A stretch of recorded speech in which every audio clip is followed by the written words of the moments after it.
Hello and welcome back to the Electronic Intifada's live stream for Wednesday, September 4th. Thank you for tuning in. I'm Nora Barrows-Friedman with my colleagues Ali Abunimah, Jon Elmer, Asa Winstanley, and Tamara Nassar. It's day 334 as we near the 12th month of Israel's genocide in Gaza. Coming up, we're bringing back Hatem Abudayyeh of the U.S. Palestinian Community Network to talk about where the protest movement goes next and the struggle of Palestinians detained in Israel's prisons and torture camps. Later on in the program, Jon will cover the latest resistance operations in the Philadelphi and Netzarim corridors in Gaza, as well as the Israeli invasions in the northern West Bank. But first, here's a summary of some of the latest developments in Gaza and the West Bank, and we'll also share some reportage highlights from the Electronic Intifada's contributors there. Israel continued to pound areas across the Gaza Strip this week, including in the north and south and in the central areas near where so-called humanitarian pauses were in place as parents and caregivers brought their children to be vaccinated against polio. The vaccination campaign began on Sunday in Deir al-Balah and other areas in the central Gaza Strip.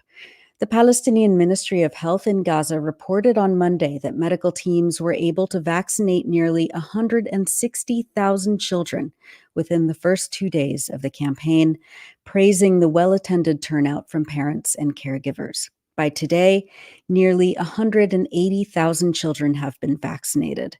The massive effort will now move to northern and southern Gaza. On Wednesday, Al Jazeera reported that Palestinian children were being vaccinated in Deir al-Balah amid loud explosions in Burej and Maghazi refugee camps, which were excluded from a humanitarian pause in fighting and the vaccination campaign. On Tuesday, our contributor Abubaker Abed reported that there were at least 3 attacks in Deir al-Balah, with Israeli warplanes, quote, hitting the territory in the morning hours, with tanks bombing sporadically, striking the eastern parts. On Saturday, Israel again bombed the Al-Ahli Baptist Hospital in Gaza City.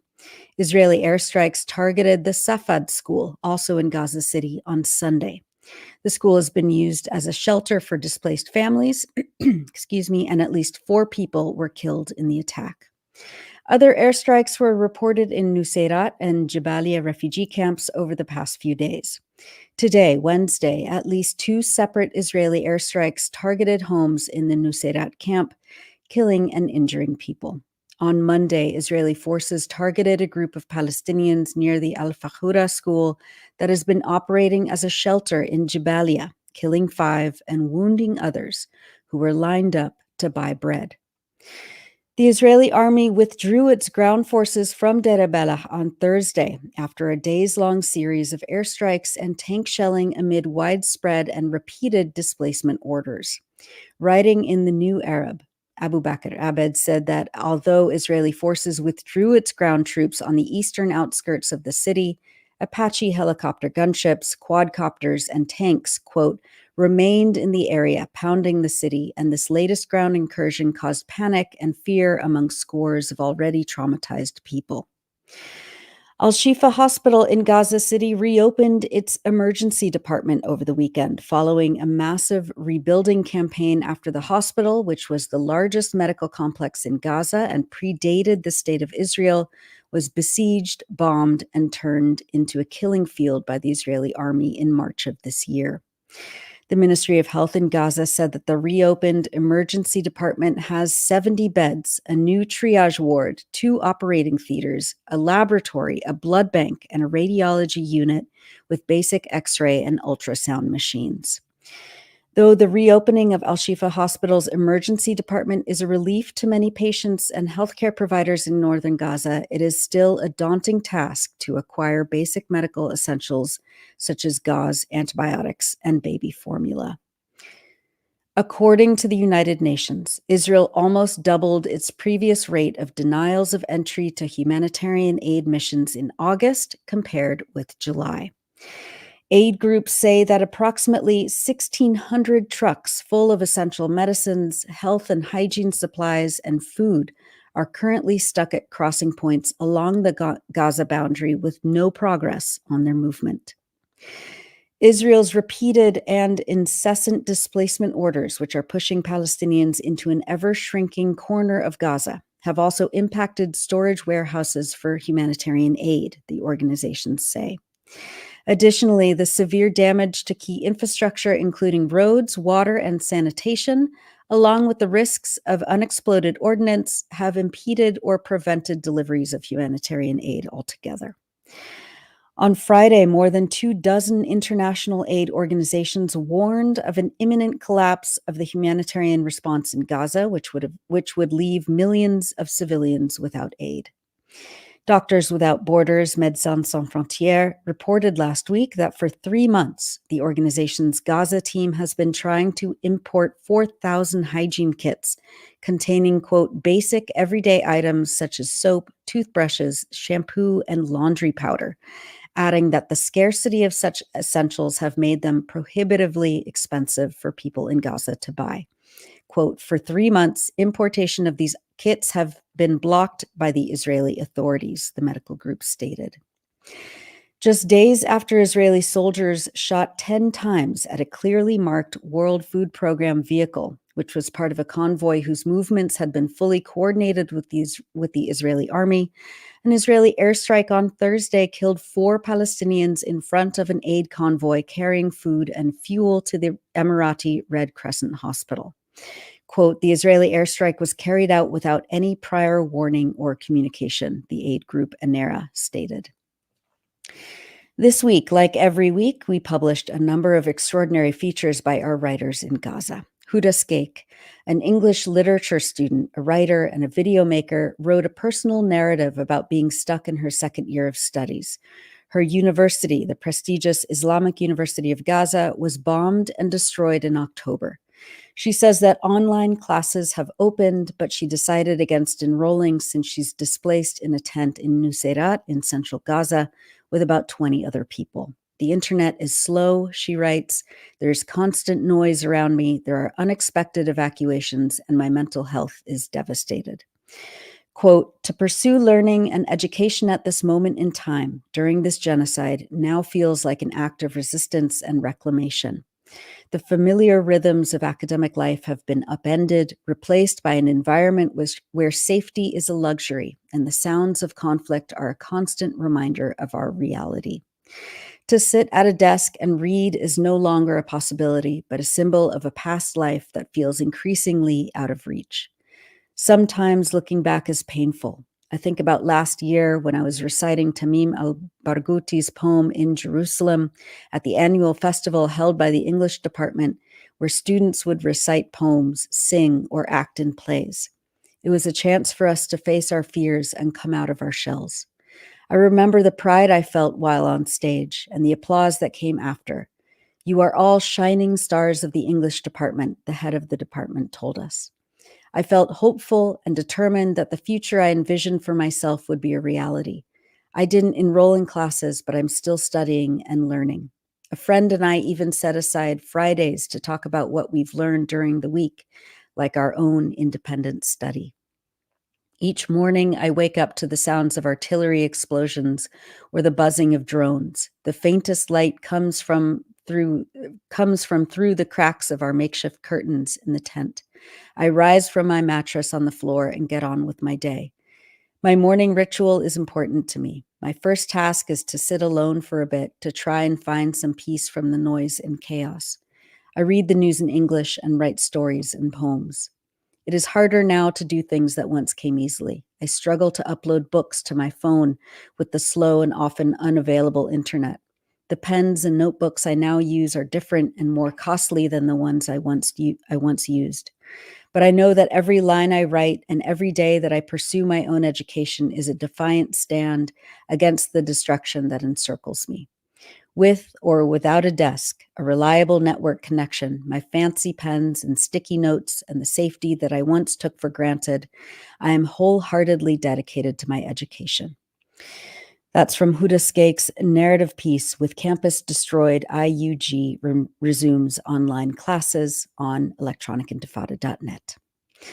Turning to the occupied West Bank, the Israeli military assault in the northern cities, towns, and refugee camps is ongoing. My colleague Tamara Nassar reports that as of Tuesday, the widespread Israeli attack has killed at least 33 Palestinians, including 7 children, and injured nearly 130 since August 28th, when Israeli troops launched the assault on the Jenin refugee camp, Nur Shams refugee camp east of Tulkarem, and the Al-Farah refugee camp in the foothills of the Jordan Valley south of Tubas.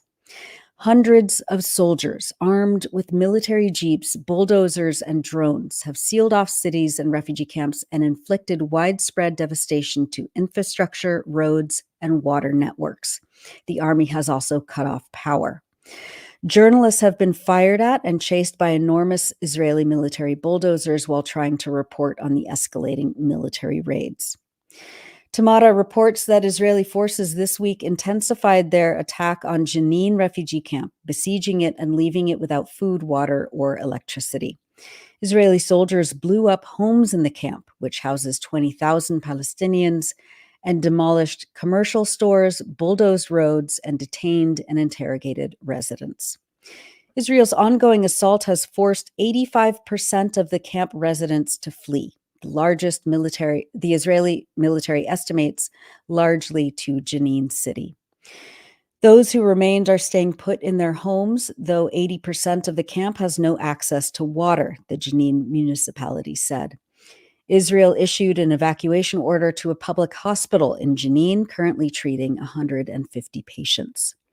Some restaurants and stores in the area announced that they would be distributing free bread, vegetables, and food supplies to residents as Israel's attacks escalate. Meanwhile, Israeli military bulldozers ripped up 70% of Jenin's streets, destroying more than 12 miles of the city's water and sewage grid. Footage circulated on social media shows bulldozers uprooting roads and destroying storefronts. The Israeli army says that this is done to deter the planting of explosive devices underneath roads by resistance groups. Palestinians can remotely detonate the explosive devices, which have killed and injured a number of Israeli soldiers in recent months.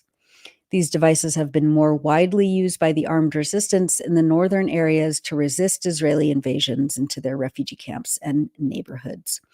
That's all from Tamara Nassar's report. Lethal Israeli assault destroys 70% of Jenin's streets. And she wrote a piece earlier this week as the attacks were beginning. Israel's intensifying killing can't defeat West Bank resistance, both on electronicintifada.net. In the southern occupied West Bank, Israeli forces shot and injured a 7-year-old Palestinian boy and a 22-year-old man during a raid in Al-Khalil, or Hebron, on Tuesday evening.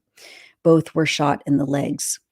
Nearby, also on Tuesday evening, dozens of Israeli settlers blocked access into and out of the town of Idna, shouting slogans calling for the forced expulsion and killing of Palestinians, according to the Wafa news agency.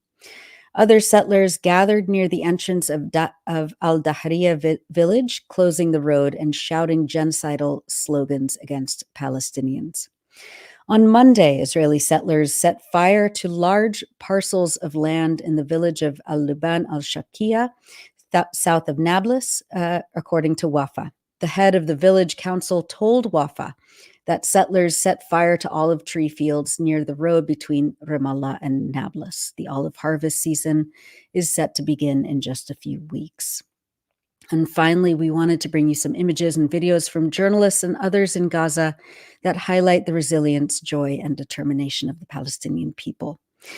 Children played in the rain, the first of the fall season in Gaza on Sunday. We have 2 videos for you. Let's play the first one.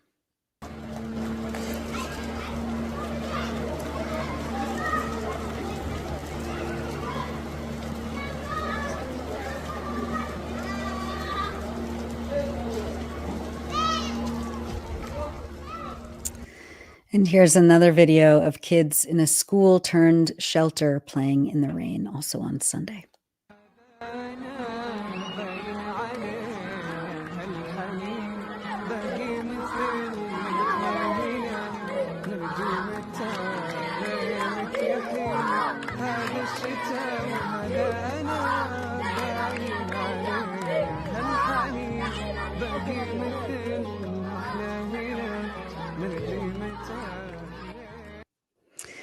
And members of the Gaza Sunbirds paracycling team made this video called The Hands of Gaza. They say that, quote, "The hands of Gaza are not empty. They are linked together in our call to the world.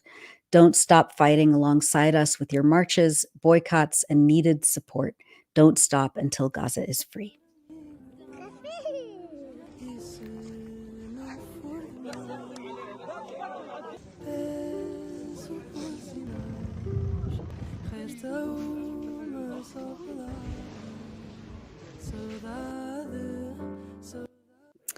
That's from Gaza Sunbirds. And that's it for the news roundup. As always, go to electronicintifada.net for much more, especially to read our new features by our brave writers in Gaza. You're watching the Electronic Intifada live stream. I'm Nora Barrows-Friedman with my colleague Ali Abunimah. Hi, Ali.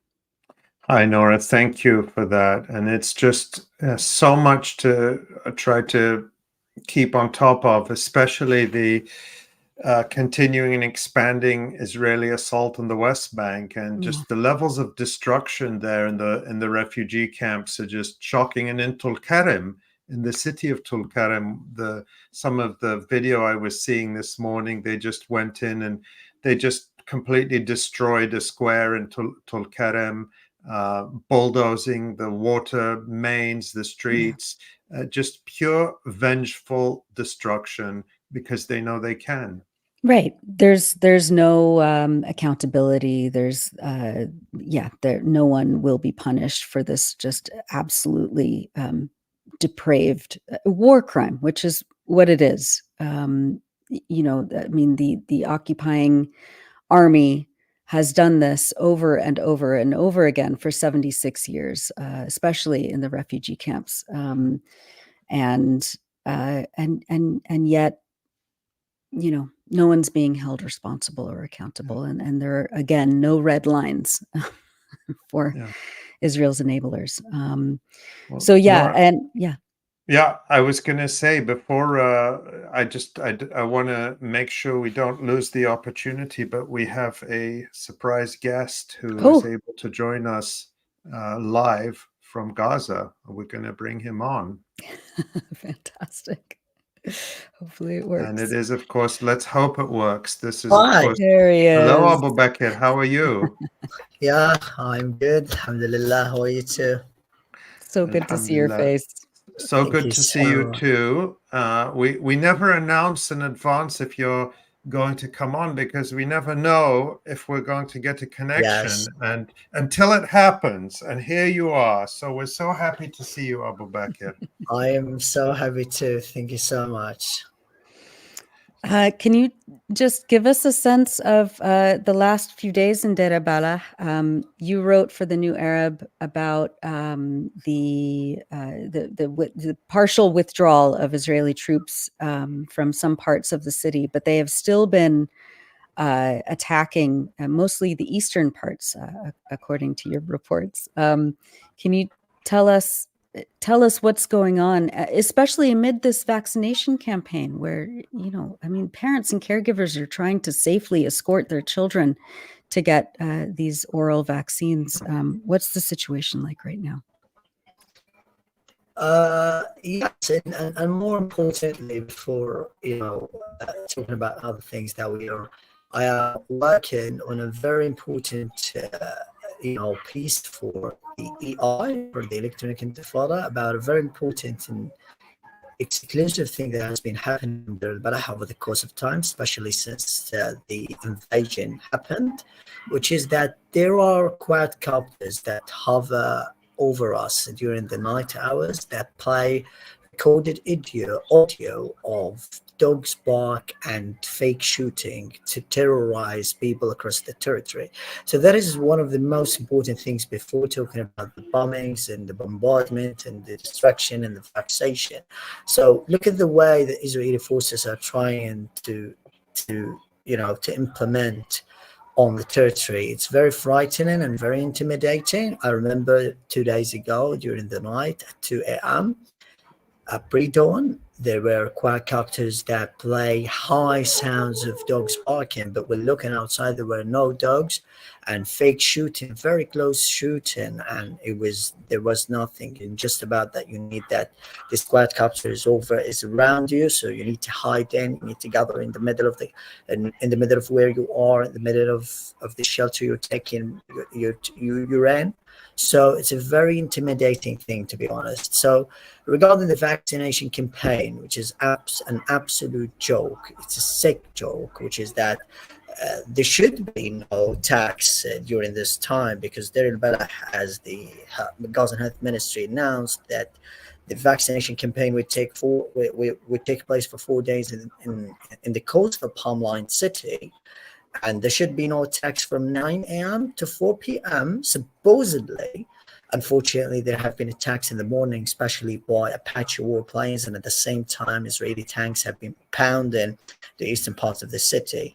But the sort of relief and the momentary relief we're talking about is that those people who have been forcibly displaced from the eastern outskirts of Deir al-Balah were able to return, but unfortunately they returned to absolutely piles of rubble, nothing at all, because all the houses, all the buildings, the structures along Salah ad-Din Street and on the eastern outskirts of Deir al-Balah have been reduced to rubble, which is absolutely insane. And at the same time, regarding the vaccination campaign, which is something really, really essential to talk about, how can you really think about a vaccination for children when the infrastructure is completely destroyed, sewage is all around, and pollution is everywhere around? You have almost all people malnourished. You don't have access to food, water, life-saving aid at the same time. So all this happening around you. So in fact, when it comes to putting it into an equation, it doesn't make sense that you are vaccinating a boy or a child, and at the same time, the living circumstances that he is living through or under are absolutely catastrophic. That doesn't, it doesn't make a lot of sense. So it's really, really a big joke. So I think because what I'm seeing and what I'm hearing to people, because I went to vaccination centers, medical points that have been, carrying on this sort of campaign. What I'm hearing from people's parents and families is that, no, do not give us vaccination for polio. Rather, give us ease it for us. Like, give us the circumstances, give us food, more food, and make everything coming, because the sanitary conditions are truly catastrophic and disastrous. We have no soaps. We have no cleaning materials. We have nothing. Absolutely, all is blocked from entering the strip. So that is absolutely a big dilemma. So people don't want vaccination. Rather, they want better living circumstances and a return to their houses. We need an end to this war. A reminder to the world that we need an end to this war, not a polio vaccination campaign, not some aid, not other things. Our main aim remains the same thing, which is a very, very urgent end to this horrific war. Amen to that, Abubaker. That is the most urgent thing. But of course, parents are trying to get their children vaccinated because they know that polio is a devastating disease that strikes children and can cause lifelong disabilities and difficulties. But to the extent that Israel has targeted every single hospital, every clinic, of course, as you mentioned, the water, the all of the sanitation, all of that infrastructure has collapsed. But we've seen in recent weeks in the Israeli media a lot of Israeli experts warning that the polio virus, if it's uncontrolled, would spread from Gaza to Israel. So to the extent that Israel is allowing this campaign to go ahead, even though they're not respecting even their own restrictions on bombing, they're still bombing within the time that they're supposed to pause. Absolutely. I wonder if it's just because Israel is afraid of the polio coming to its own people. It's not even for the benefit of people in Gaza that they're allowing it. Absolutely. Is that something that people are aware of that? Well, honestly, what people are laughing at the moment is that Israel is allowing the polio virus vaccination because they want our children to be vaccinated and then to be killed. So at some point, it's a joke, it's a sick joke that people think that okay, we have a, like, we have a beacon of mercy on children. Israel is a beacon of mercy. The United States is a beacon of mercy, pressuring Israel to go with this humanitarian pose and fighting. But at the same time, like, we want all your children to be vaccinated and then we can kill them, because our reports yesterday, there was an attack on Deir al-Balah, on al-Duqi family in central Deir al-Balah. That was just like 300 meters away from where I am, and it killed 8 members of al-Duqi family, including at least 3 children. So those 3 children were vaccinated in central Deir al-Balah. So how can that be? It's absolutely irrational. It's absolutely irrational. They are really, really, they're trying to deceive people with their so-called humanity, which is completely outrageous, which is completely enraging. Yeah. And as you said, basic hygiene supplies, soap, laundry detergent, basic medical supplies are still being restricted, held up, left to expire by the Israeli army along the Gaza crossings. Can you talk about what it's like trying to secure, just like a bar of soap, well, like in Deir al-Balah right now? What are people going through trying to How get can these? you really look? This is a very, very good question, because we understand that I wrote that for Electronic Intifada before, that almost more than 80% of the working population in the Gaza Strip have lost their work since October the 7th. Okay, Yeah. so almost, you're talking about a very high percentage of the population who don't work at the moment of this working sector. So how can these people afford the unimaginable prices? You're talking about one bar of soap, Nora, that now costs £10. That is around $313. How come one bar of soap is costing this? If it is it really the same in the United States? Because I asked someone from London, he told me that it is not the same. You can get the highest, the best trend of soaps with like around £6 or £5. That is less than the amount of money we pay for one bar of soap here. At the same time, one shampoo, it just costs us around $35. That is absolutely inhuman. So if you would like to buy, then if you would like to buy, other people would really buy. But it's just like at the same time, Deir al-Balah is sheltering 1 million people, and the availability of these hygiene materials is absolutely very, very tight. So how on earth are you have some materials to bring to this very high population and unprecedented population?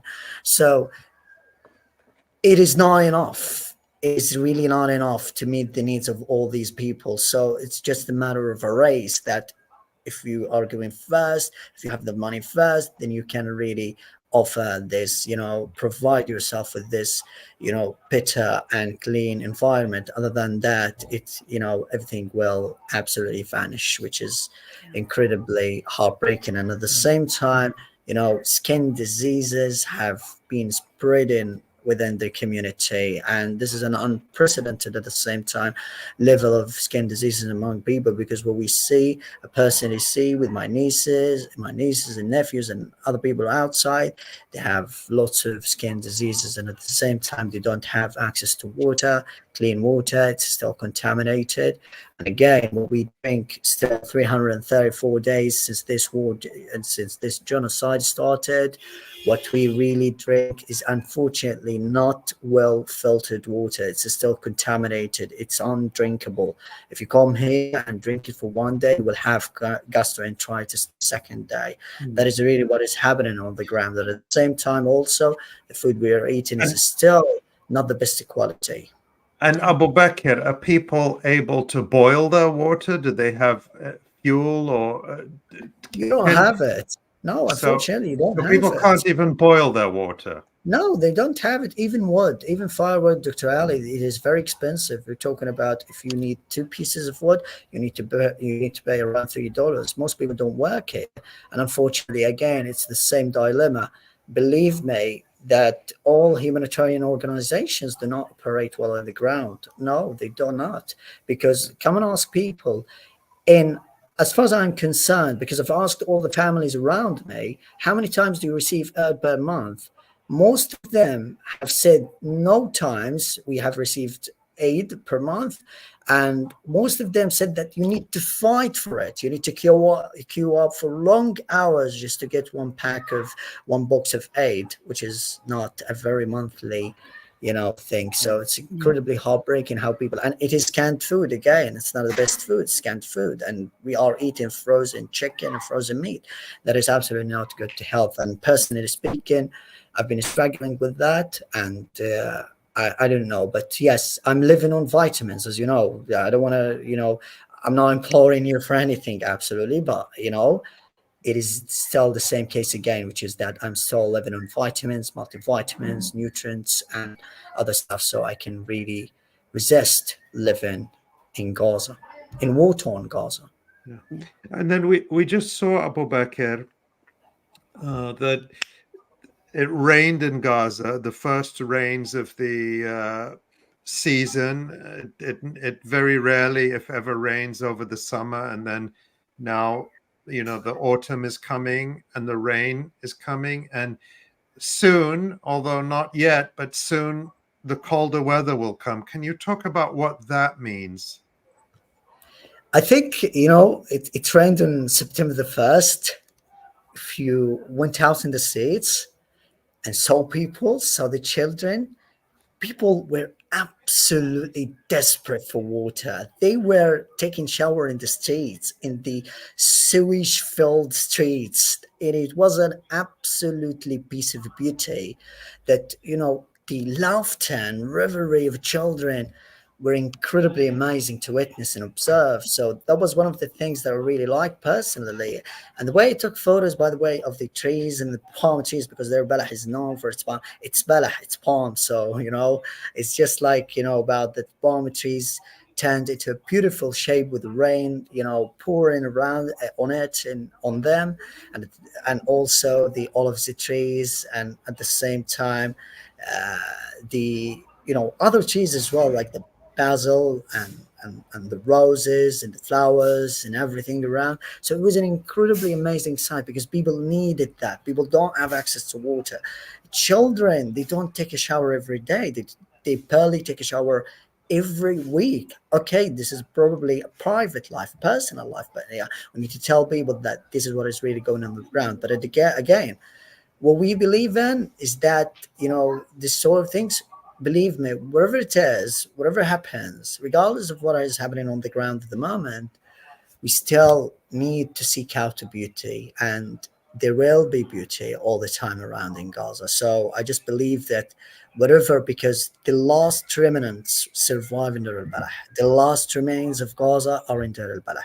Reminder to the world that the sole standing stadium of sports is in Deir al-Balah, Al-Dura Stadium. Reminder to the world that the sole standing university is in Deir al-Balah, which is Palestine Technical College. Both have been turned into shelter, but any further invasion means the complete obliteration of every means of life in the besieged enclave, which is something we really, really need to avoid and make sure that we can stop it as fast as possible, because these remains are the last thing that Gaza can survive on, or can really, can really keep and maintain at the moment. Finally, Abubaker, what keeps you going? We have a lot of members of the audience who are watching, and they're just kind of stunned that you can still smile, that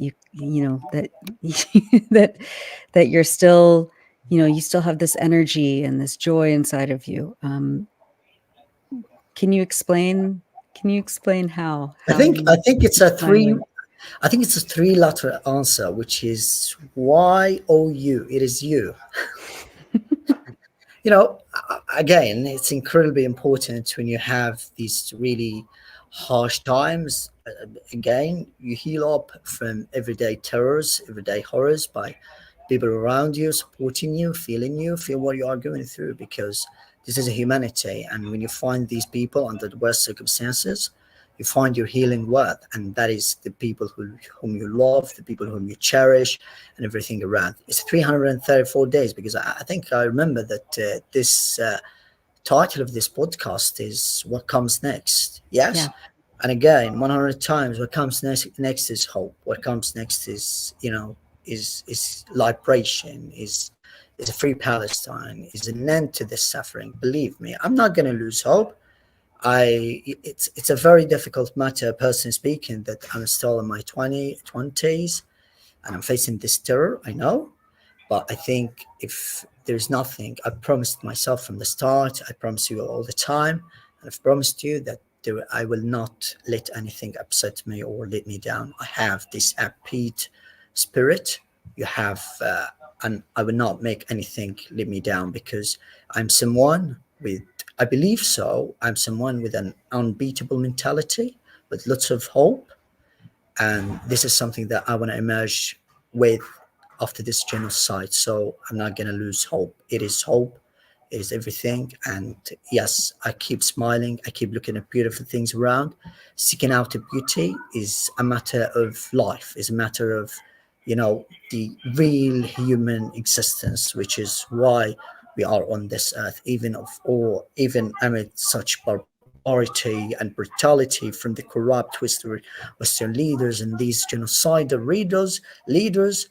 We still seek out hope, and we are telling them from here, for everyone listening to us, that whatever you do, if you want to wipe us out of this earth, we're gonna see hope. We're gonna be smiling all the time. We're not gonna let you. We're not gonna give you the chance to let us down, because we are made of hope. We're hopeful, and we see hope and accompany hope every time we go. So no matter what you do, we are a very, very hopeful people, and hope will stay with us forever. Thank you so much, dear friend. We are so grateful to you, Abubaker, for making time for us when there is so much going on. And that YOU goes back to you too, because you are like a compass for us, you and everyone in Gaza. You teach us about what is important in this world. And so much that people are concerned about every day around the world is not important. But what's important is to stop this genocide, to give people a chance to live, to live those hopes, and we will not stop working for that. And finally, because there's something that I've just remembered, which is, I remember last time when I had the chance to open the YouTube, I was not able to to have some internet last time when there was a live stream. I saw Nora with a downbeat look, so again, I want you, Nora, Ali, Tamara, Dave, Noel, in this team, all the audience, I want you to smile. Look at what I'm going through. I've never ever let something let me down. So I want you to always smile. I want to see your smile every day and every single second, to the audience and everyone here. And with so much love and hope from Gaza. Thank you. I promise. Thanks, Inshallah. All the very best. We love you, Abubaker, and we will see you soon. Inshallah. Thank you all of as well. Bye-bye. Thank you so much. Oy. He's a treasure. Incredible. Treasure. And a wonderful person, and an incredible journalist. You Yeah. can see how careful he is, how Yeah. he observes what's going on around him, asks what people are going through, what they're experiencing. And you see that in his reportage and writing at the Electronic Intifada, which we're very proud to publish. We are. We are. Well, thank you. I'm so glad that we were able to get him. Yeah. That was really important. Okay, let's turn to our next segment. Go ahead, Ali. Yes, and of course, just a reminder that you're tuned into the Electronic Intifada live stream. I'm Ali Abudayyeh, and I'm here with my colleague Nora Barrows-Friedman. And regular viewers will remember that last month, in the days before the Democratic National Convention in Chicago, we spoke to Hatem Abudayyeh, who is the spokesperson for the March on the DNC Coalition. Hatem is also the national chair of the U.S. Palestinian Community Network, a leading force in mobilizing Palestinians and allies across the country to protest U.S. support for the Israeli genocide. As you might also remember, we weren't able to talk to Hatem for as long as we wanted. He was very, very busy at the time. He had 3 or 4 phone calls going on at the same time as he was helping to organize the March on the DNC. But we said we would invite him to come back, and we're very pleased that he's accepted our invitation to do so. Hi, Hatem. Hello, friends. Good to see you again. And you should actually have Abubaker on for like 4 hours.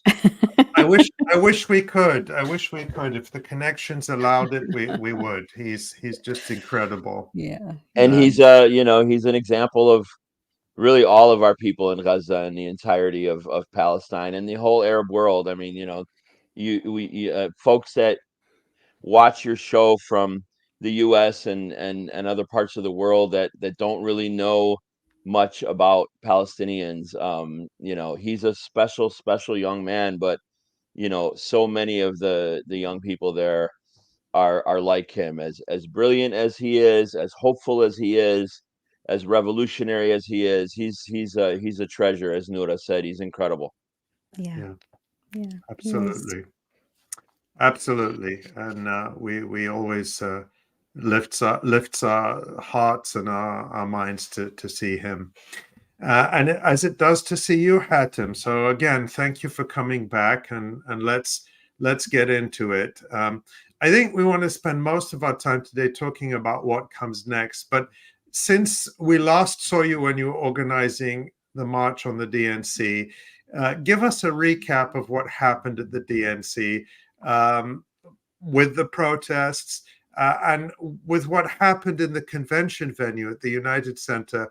Were you impressed with Kamala Harris's speech during the DNC? What do you think? We've talked about on this program the whole controversy about the Democrats having a Palestinian on stage or not. In the end, they refused to. What's your view about that? And so just give us your thoughts on the DNC.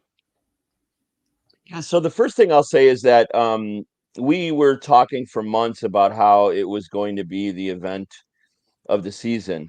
And it really was. And it was the event of the season because of what happened outside, because of the protests, not because of what was happening inside the convention center, the United Center in Chicago.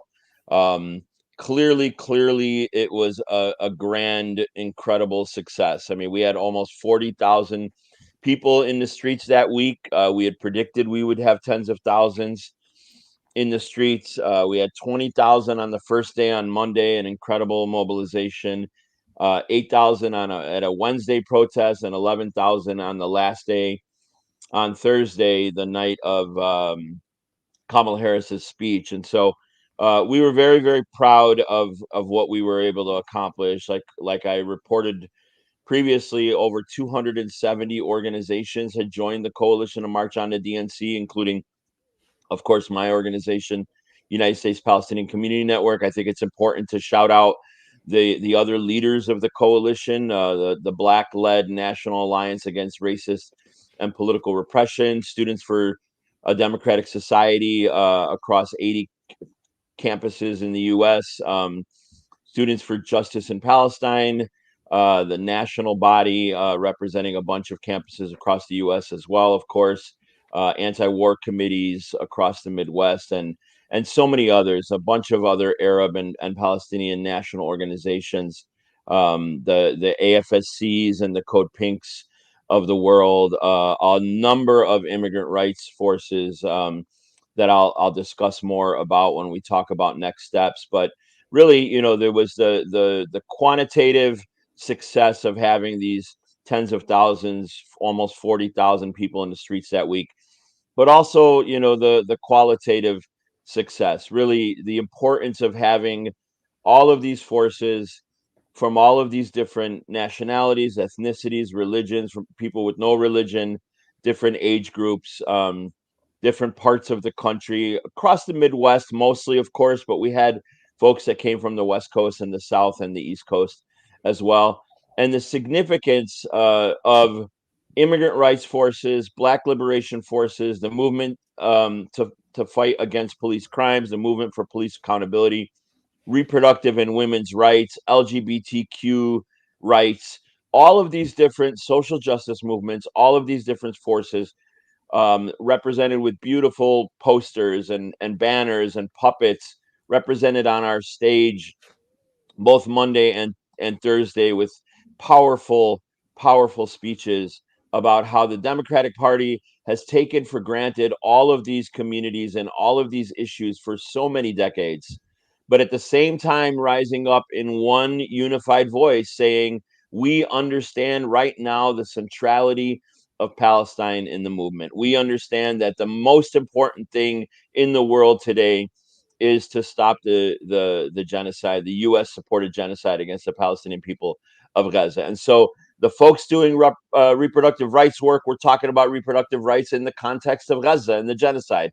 And those who talked about women's rights, we're talking about women's rights in the context of women's rights in Gaza, women political prisoners, women who are being tortured and raped by Israeli authorities, folks from all of the different social justice movement talking about their issues, their challenges with the Democrats, their struggles in the United States in the context of the genocide and the war on the Palestinian people. And so that was in and of itself a powerful, powerful vision that we had predicted, that we knew was going to happen that week.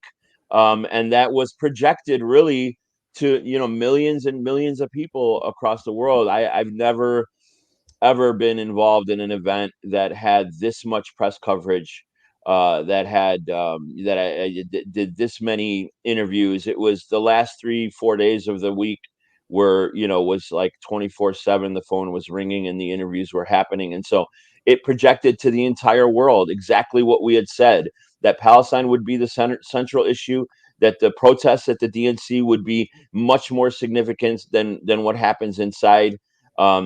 And that's exactly what happened. We walked away at the end of the week incredibly, incredibly proud of the work of the coalition, incredibly proud of the Palestinian and Arab community that led the mobilizations, and incredibly proud about what we know will come next, and how we're going to build on the momentum and build on the hope that Abubaker talks about, because all of us do this work, and he does his journalism from Gaza, and you all do your journalism, and we all do our day-to-day community-based grassroots organizing, because we do have hope. Because at one point a few years ago, I thought like this liberation is not going to happen in my lifetime, and to be honest with you, I feel differently now. I think it is going to happen in my lifetime, and I'm going to be able to celebrate at some time in Gaza with Abubaker.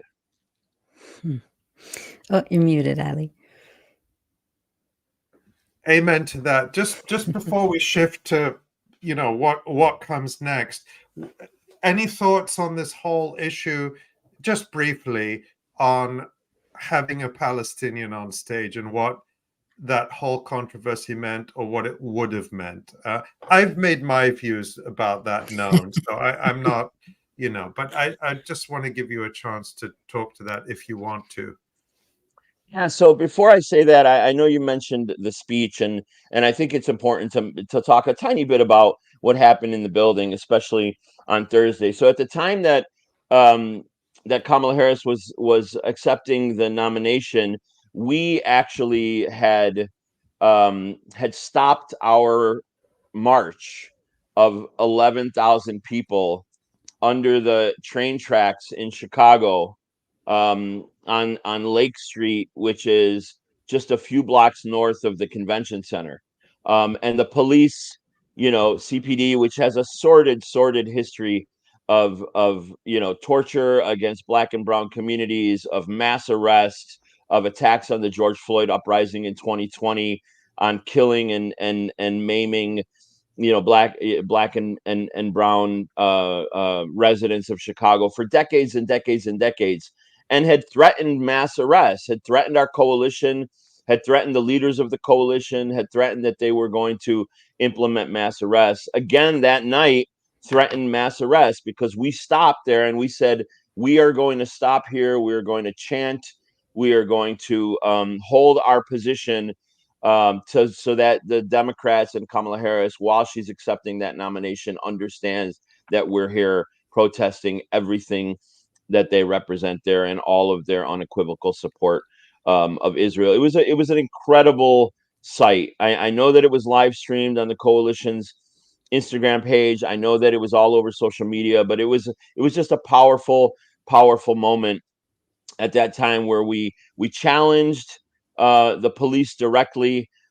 We did not fall prey to their threats, and at the same time, the Democrats and the whole world knew what we were doing and why we were there. And so, obviously the first thing she says is Israel has a right to defend itself, and that she will And always that's ensure. Kamala Harris that This is Kamala Harris, right? And will always before you get, just to Yeah. point out that this is you on the protest rally stage, and this photo, which just really, I think it's such a great picture, is by our colleague Maureen Murphy. So we just wanted to show that to give a sense of what it looked like. But go ahead. Yeah, I Kamala Harris. appreciate that. I appreciate that picture by Maureen too. I hadn't seen it before. She's wonderful. So Kamala says, essentially says that Israel has the right to defend itself. As her first statement about Palestine at the convention, in the wake of 40,000 of our people being killed, possibly tens of thousands more under the rubble. All of these, another 100,000 who have been killed because of disease that Abubaker describes, and because of starvation, and because of indirect causes from the genocide. Reminded me, when we started talking about those numbers with the Lancet report, it reminded me of the days of the Iraq War, and how we were talking about hundreds of thousands who weren't directly killed by the U.S. invasion and occupation, but that died because of the war and the indirect quote unquote sanctions, causes. Because of course the criminal Bill sanctions, Clinton, Al Gore sanctions on Iraq. exactly. And so now we're in another Democratic administration that has done the same thing, that is responsible for the same thing. And just like, how tone deaf can you be that you open with the right for Israel to defend itself when it's been dropping bombs and missiles on the Palestinian people for 11 months, right? And so clearly she said nothing that would dissuade any of us from saying what we've been saying for months, which is that this is a U.S. war. Yes, the U.S. boots are not on the ground except for the CIA and the advisors, of course. But make no mistake, this is the Vietnam War of our era. This is a U.S. war, and the people that are out there that are fighting for Palestinian justice and rights and liberation are also fighting to stop a U.S. war. That's why the comparisons with Vietnam are very apt. We've been saying it for months. We believe it very strongly that this is a broader than Palestine on some level as well, and it is an anti-war movement also. And so, yes, Kamala Harris, there's nothing that she said that made us think that she doesn't represent the policies of Joe Biden in the United States. That it would be politically immature of us to say that there isn't a lesser of two evils when it comes to domestic policy. Obviously, nobody wants Donald Trump to be the president of the United States either. But when it comes down to it, there is no lesser of two evils when it comes to Palestine, when it comes to the Arab world, when it comes to foreign policy generally. They are in absolute lockstep. You could see it with the Ukraine and Russia. You could see it with Palestine and Iraq and Syria and Libya and all of the other Arab world countries. And so that's why there was nothing that inspired anybody among our protesters, of course, and really nobody else that cares about stopping this genocide from what Kamala said. And so I don't begrudge the diversity of tactics in the movement. We never criticize, nobody from our coalition, and USPCN more specifically doesn't criticize the other folks in the movement who believe in other kinds of tactics. And so those Palestinians and Arabs who are in the Democratic Party, who believe that they can make changes from within, we don't begrudge them that organizing, but we also don't try to beg to be at the table with those who are perpetrating this genocide. And I think that it would be a stronger policy, a much more powerful thing if those folks rejected that party directly, whether at the convention or since. I think that would be a really, really powerful message. But we know those folks. We have done some work with the uncommitted and the uninstructed movements in Michigan and Wisconsin, respectively. And let's be honest, like 700,000 people who normally vote Democrat that did not vote in those 4 states in the presidential primaries. That is a significant thing, and I believe on some level the Democrats have to be fearful of what might happen in Michigan and Minnesota and Wisconsin, especially 3 of the 4 states that voted uncommitted or uninstructed. In Illinois, we don't have an uncommitted choice, so the Arabs and Palestinians here led a movement for folks to write in Gaza, which is what they did. And so among that 700,000 non-votes for the Democrats, we counted the Gaza votes in Illinois as well. But there is a place for all kinds of tactics, and I don't think that we're going to get much but by fighting the Democrats from within. But if folks feel like that's what they can do and what they need to do, and that's the level of organizing that they're going to be able to provide, then we watch and we support it, and we'll evaluate it afterwards. Well, that's very diplomatic, and I wanted to ask you that question because we had this discussion also last week with Stephen Salaita, and we want to hear different or nuanced views on it. So, but that was very, very diplomatic. I think we can all read into your answer exactly what we want to. We also work in united fronts as well, and so there's we build coalitions. There's what we call different united fronts at different times, and so this is all part of organizing tactics and strategies. That folks like us have learned and studied over the years. Yeah, and you're in the middle of it, so you're dealing with everyone, whereas I can sit here and say what I like. And but I was going to say that, but I'm glad you did. Yeah. Yeah. Well, I wanted to kind of like talk about the bigger picture, like what happens next in these months before the election. God help us all. And talking about where the energy of the March on the DNC coalition, for example, and kind of the wider, work of USPCN and other grassroots, community-based anti-war organizations, where does that energy kind of go? And not just in the next, 2 months, but for the long haul.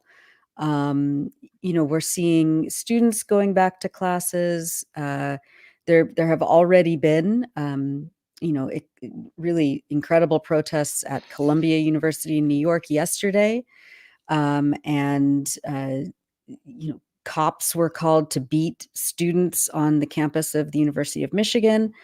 It looks like there were kind of like, there were a lot of unknowns about what was going to happen to the student intifada, which picked up steam earlier this year, and then there was the summer break. But it looks like the student intifada is continuing.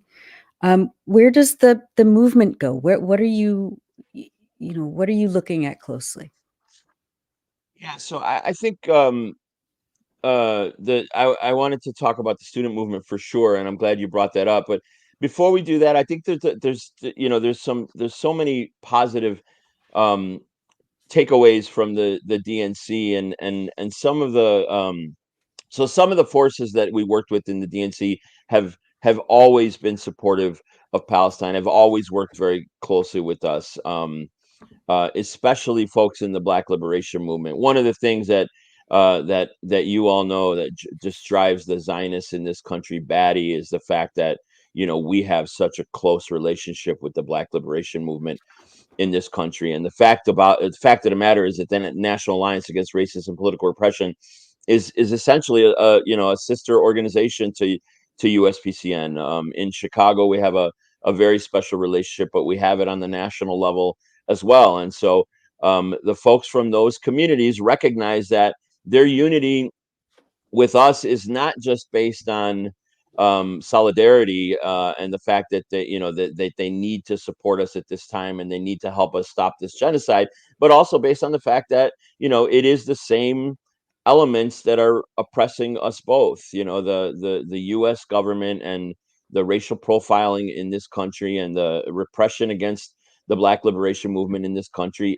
are the same forces that are repressing Palestinians and supporting Israel's genocide against our people. And so that's why we recognize we can't win this thing by ourselves, right? There's a united fronts that happen and unity that happen inside Palestine, inside Gaza, among different political forces, different ideological forces in Palestine who unite to defeat the occupation and the colonization. And the same thing happens here. Palestinian community in Chicago is a significant one, but the Palestinian community by itself is not super significant. And the only way to be able to win what we're trying to win, to defeat the Israeli occupation, to stop this genocide, is unity with other oppressed nationality forces and oppressed communities. And so the Black Liberation Movement being the most important of them all. But there are also a number of new forces that emerged around the DNC. And this is what I want to talk about, because I think it's really, really important to understand that immigrant rights organizations and forces who have always supported us, but were never necessarily able to come out publicly and do so, did do that for the DNC. And a local Korean organization named the Hana Center,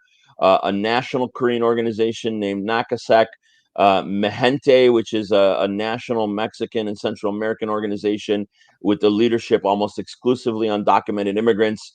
The Legalization for All network, again, advocating for undocumented immigrants in this country, fighting for comprehensive immigration reform and legalization for all, came out with contingents, with their posters, with their banners, marching with us. They spoke on our stage, they spoke in our press conferences. And that is very, very exciting for us, because now we're going to be able to move forward with another really important sector, the immigrant rights sector in this country. And remember, the immigrant rights forces in this country also feel like they've been taken for granted by the Democrats, also have major critiques of Biden and Harris about the militarization of the border, about the fact that there's so many people being detained and deported from those communities. Remember, more people were deported under Obama's Democratic presidency in this country than any other presidency ever in the history of this country. That was a Democrat, and that was a Democrat that was considered, liberal even. And so the same things are happening right now. And the fact that these folks protested with us at the DNC, supported the centrality of the issue of Palestine, and are going to continue to work with us going forward across the next 2 months, leading to the election and beyond, is a very, very powerful development. And again, workers' rights organizations, women's and reproductive rights organizations, who have always been in support, especially the progressive elements of those movements, but now are doing so a little bit more publicly. I think, Nora, that's very, very important. And then you mentioned the student movement. We're very excited about the fact that the school year is starting. A lot of these young people who were attacked in the spring, who were silenced or attempted, the attempts to silence them, the fact that some were suspended, there were threats of expulsion, and they're still coming back ready to build again in the fall. Very, very brave young people who remind me so much of Abubaker and our young folks in Gaza.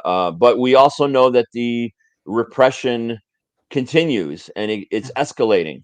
There's an updated code of conduct at New York University. I don't know if you all have talked about that already yet. Yeah. But now Zionist and Zionism, if they are attacked, they are considered a protected class at New York University. And if you attack Zionism or Zionists, politically attack them on your campus, you could be violating non-discrimination And this policies. is a long-term, it's important to point out, this has been a long-term goal of the Israel lobby and the Zionist movement. Of course, we know Zionism it's not a religion, it's not an ethnicity, it's not a race, it's a political ideology like Jim Crow or like Nazism or just common or garden racism. It's a racist settler colonial ideology. A Zionist, someone who believes that people from Montreal or Brooklyn or Rio de Janeiro or Paris have more right to live in Palestine than Palestinians. That's all Zionism is. No mystery about it.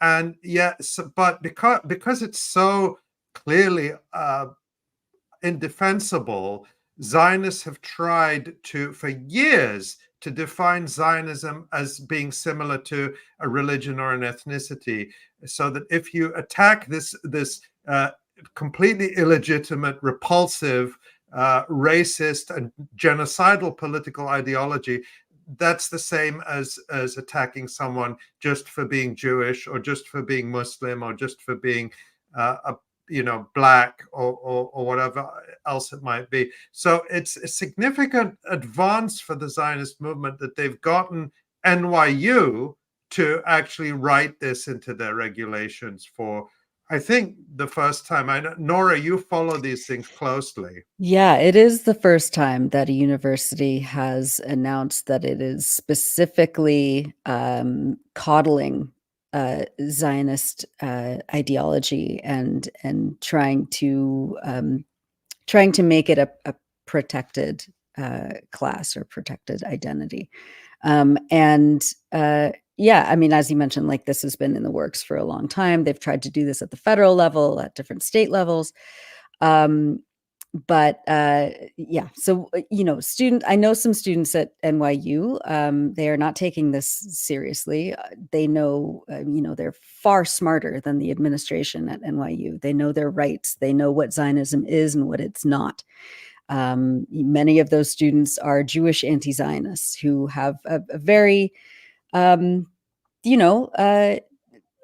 well educated understanding of what Zionism is and who Zionism has been used against. And And so, civil rights organizations, Palestine Legal, the ACLU, they've already said that this will be challenged, obviously. But yeah, I mean, we all know, like in Hatem, you know this intimately, that the point is to create a culture of fear and intimidation, and especially on college campuses, um, create a chilling effect so that students are like, oh, I don't even want to get involved. I'm here, on a scholarship, or, I'll lose my access to getting a job in the future.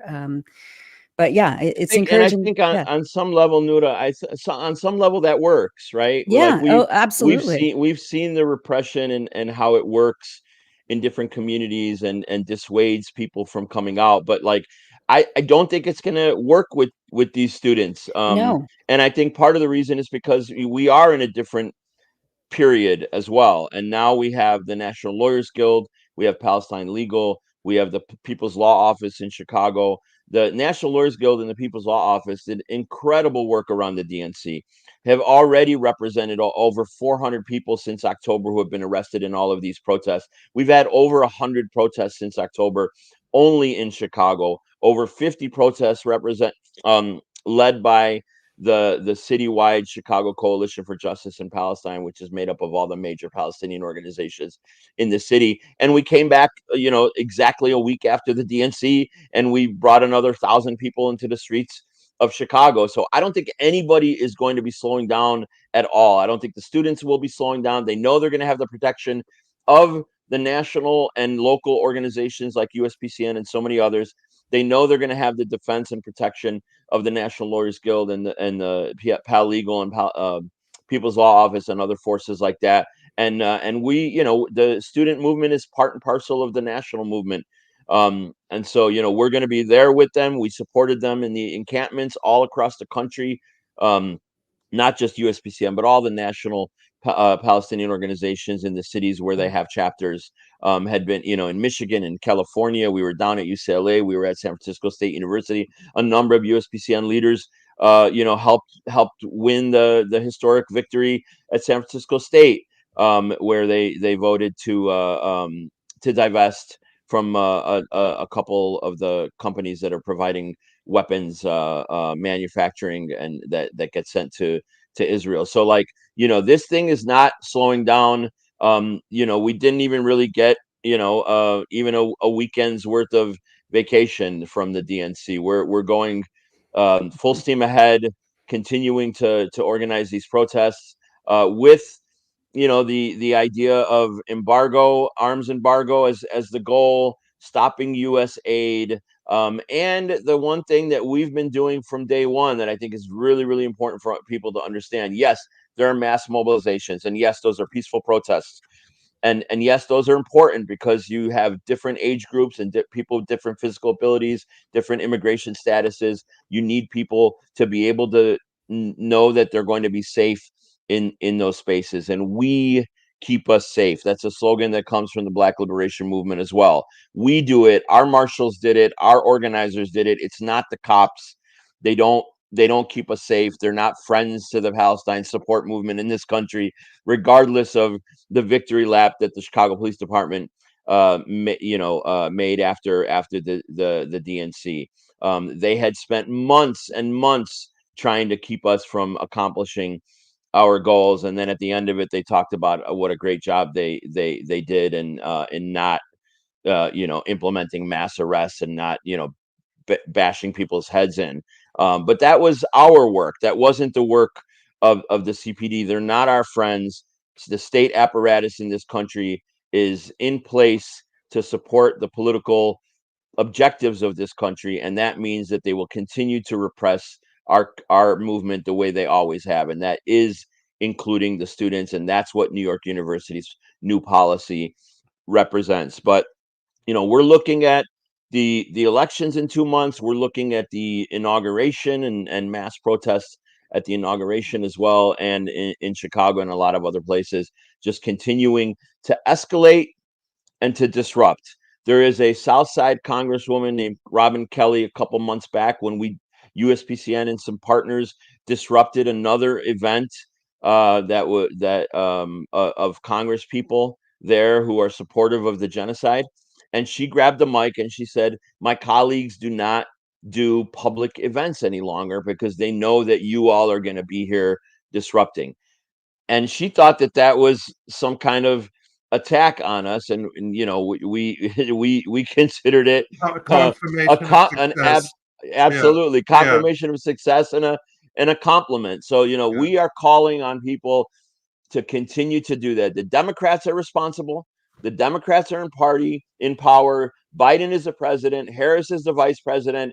They should be and are legitimate targets of our protests. We should shut them down and we should disrupt them wherever they go, anywhere in the country.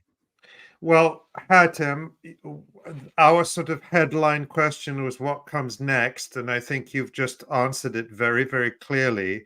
What comes next? And I know that people around the country are going to be joining those protests and getting mobilized, and that is what we're hearing from everyone in Gaza, that they need and want to see. That's where their hope is, as Abubaker told us. Hatem, we only have a few minutes left, and however much time we spend with you, it's never going to be enough. But I do want to shift and touch on another movement that's very important in the Palestinian struggle, which is the Palestinian prisoners movement.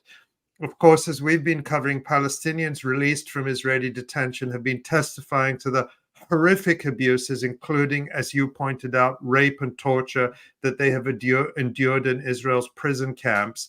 And late last month, the husband of Khalid Jarrar, a Palestinian leftist human rights defender and member of the Palestinian Legislative Council, revealed the horrific treatment that she is enduring at the hands of Israeli prison authorities. She's been held without charge or trial for 8 months now, including in solitary confinement, with only a concrete bench and an open pit toilet with no curtain.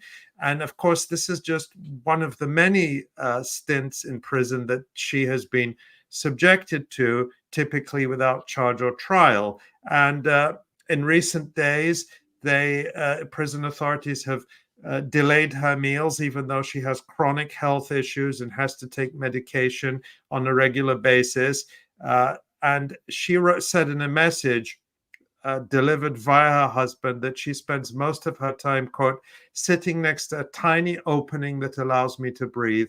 I wait for the hours to pass while I suffocate in my cell in hopes of finding oxygen molecules to breathe and survive. And of course, that's just a small snapshot of the mistreatment and worse that is being meted out to thousands of Palestinian political prisoners by Israel. Can you talk about the prisoners' movement in Palestine and what those of us outside Palestine can do to support it in just a couple of minutes we have, Hatem? Yeah, this is an important element of our work. I have to admit that we haven't been able to focus on it as much in the last 11 months as we normally do, but we have a national committee at USPCN specifically around advocacy for Palestinian prisoners in Israeli and Palestinian Authority jails. I should make clear. And there's one piece of this with Khalid specifically that I think is really, really important. U.S. corporate media still insists on calling this the Israel-Hamas war. It really, really drives me batty. I'm sure it does the same to you as journalists. But this is an example of a person who, for 6 years, over 5 imprisonments, has been, placed in dungeons by the Israelis. Solitary confinement, as you mentioned, Ali, since August 12th. But she's not from the Islamic resistance movement. She's a Marxist Leninist. She's been criticizing Zionism and the state structures of Zionism and racism and colonialism her entire adult life. She represents a viewpoint that a lot of people in the world don't recognize is in Palestine, that this is a unified Palestinian resistance. I know you'll have Jon on later to talk about the resistance. I think it's super important for us to continue to say that the unified Palestinian resistance that represents all of the political parties, all of the political ideologies, even all of the social sectors of Palestinian society are the ones who are fighting against this genocide, fighting against this occupation, fighting against this colonization. I think it's important to talk about who she is as a leading national figure in Palestine, a leading feminist figure in Palestine, a leading revolutionary, a Marxist-Leninist theoretical revolutionary as well. And so that has nothing to do with Israel versus Hamas. This is a representative of what Palestinian society as a whole is trying to do in their coalitions, in their united fronts, in their unity against Israeli crimes against humanity. And so we saw what happened in Bir Sabah as well. The fact that how could a state defend the fact that its people want to rape Palestinian prisoners, and they go and attack their own guards to be able to get in there and protect the people who were held, who had perpetrated these rapes against the Palestinian prisoners. That tells you all you need to know about Israeli and Zionist society and its treatment of Palestinian prisoners and Palestinians more generally. I always think about the Irish Republican movement when I think about the Palestinian prisoners movement. It was an important part of my politicization and consciousness raising when I was a young person. Some of my most, the most important mentors in my life were from the Irish Republican movement. And I remember vividly reading about the 𝐓𝐡𝐞 strikers and the fact that they refused to wear prison uniforms because they said, we are not criminals. And that is the most important element of the Palestinian prisoners movement, which is that the Israelis tried to criminalize the Khalid al-Jarrars and the other 9,500 prisoners that are in prison right now because they want to criminalize the national liberation movement. That's the essence of it. And we have to reject the criminalization of our prisoners as we reject the criminalization of our national liberation movement. It is legitimate. We have the right to resist by any and all means possible, including armed resistance. And so that's what we have to say very openly and very clearly in our advocacy for prisoners.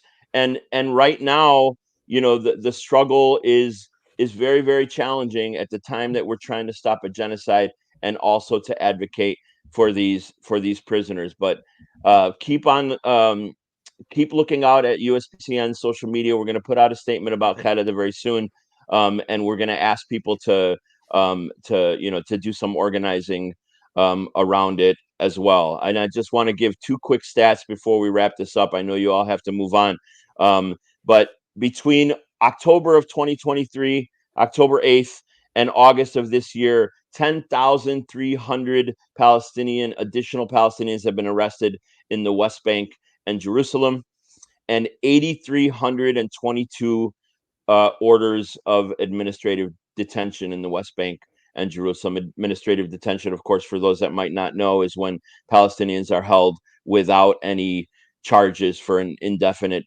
period of time. That is what we're facing: massive mass murder, mass genocide, and at the same time, this mass repression that is happening in Gaza and, of course, in the West Bank and Jerusalem and all across historic Palestine. So it's an issue that's very, very important because of the political elements of the criminalization of our movement, and it's an issue that we cannot ignore even while we're fighting to stop the genocide. Thank you so much for that, Hatem. It's there's so much going on, but also so many ways that people can plug in. Tell us the USPCN's social media account and how people can get in touch. Yeah, so we need to find out who does your website because ours isn't great, but it's at uspcn.org. Our social media on our other platforms is much better at USPCN on Twitter and Instagram and Facebook. Follow us there. All of the information about all of our chapters across the country and our activism in California and Michigan and Ohio and Wisconsin and Illinois and New York and in the South as well. And follow us there. Look at our BDS work. We've got great BDS campaigns as well against a Zionist corporation called Sadaf and Sabra Hummus, a campaign locally with BDS Chicago, of which we are the co-founders of it. So and that's what we got going. Pronounced hummus, Hatem. It's Sabra hummus. Yeah, I haven't heard your Israeli accent in a while. It's our specialty in Israel. It leaves a little bit to be desired.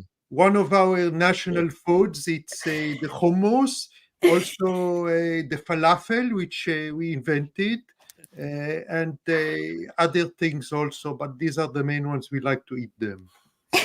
Actually, the first time we ever met, just to date both of us, 25, 26 years ago, I heard you doing your Israeli accent, and I thought you were an Israeli. Oh, wow. Well, look, we're allowed to laugh at our oppressors. Just, we're allowed to do that. Absolutely. And you do it well, both of you. Yes. Hatem Abudayyeh, thank you so much again. It's always good to have you on and be in conversation with you. And thank you for everything that you do. Good to see you both. And know that we all love the Electronic Intifada. We have for decades. It's a great medium, and you keep doing what you're doing. Thanks. Thank you, Hatem, and come back again soon. Inshallah soon. All right. Always good to have him. Yeah, and it's just there was more we want to talk about. There's Always. So much, so we'll have to do that. But again, what we mentioned in the previous conversation with Hatem a few weeks ago is that what's significant about Chicago and the Chicago area is it is the center of the main focus, main concentration of the Palestinian community in the United States.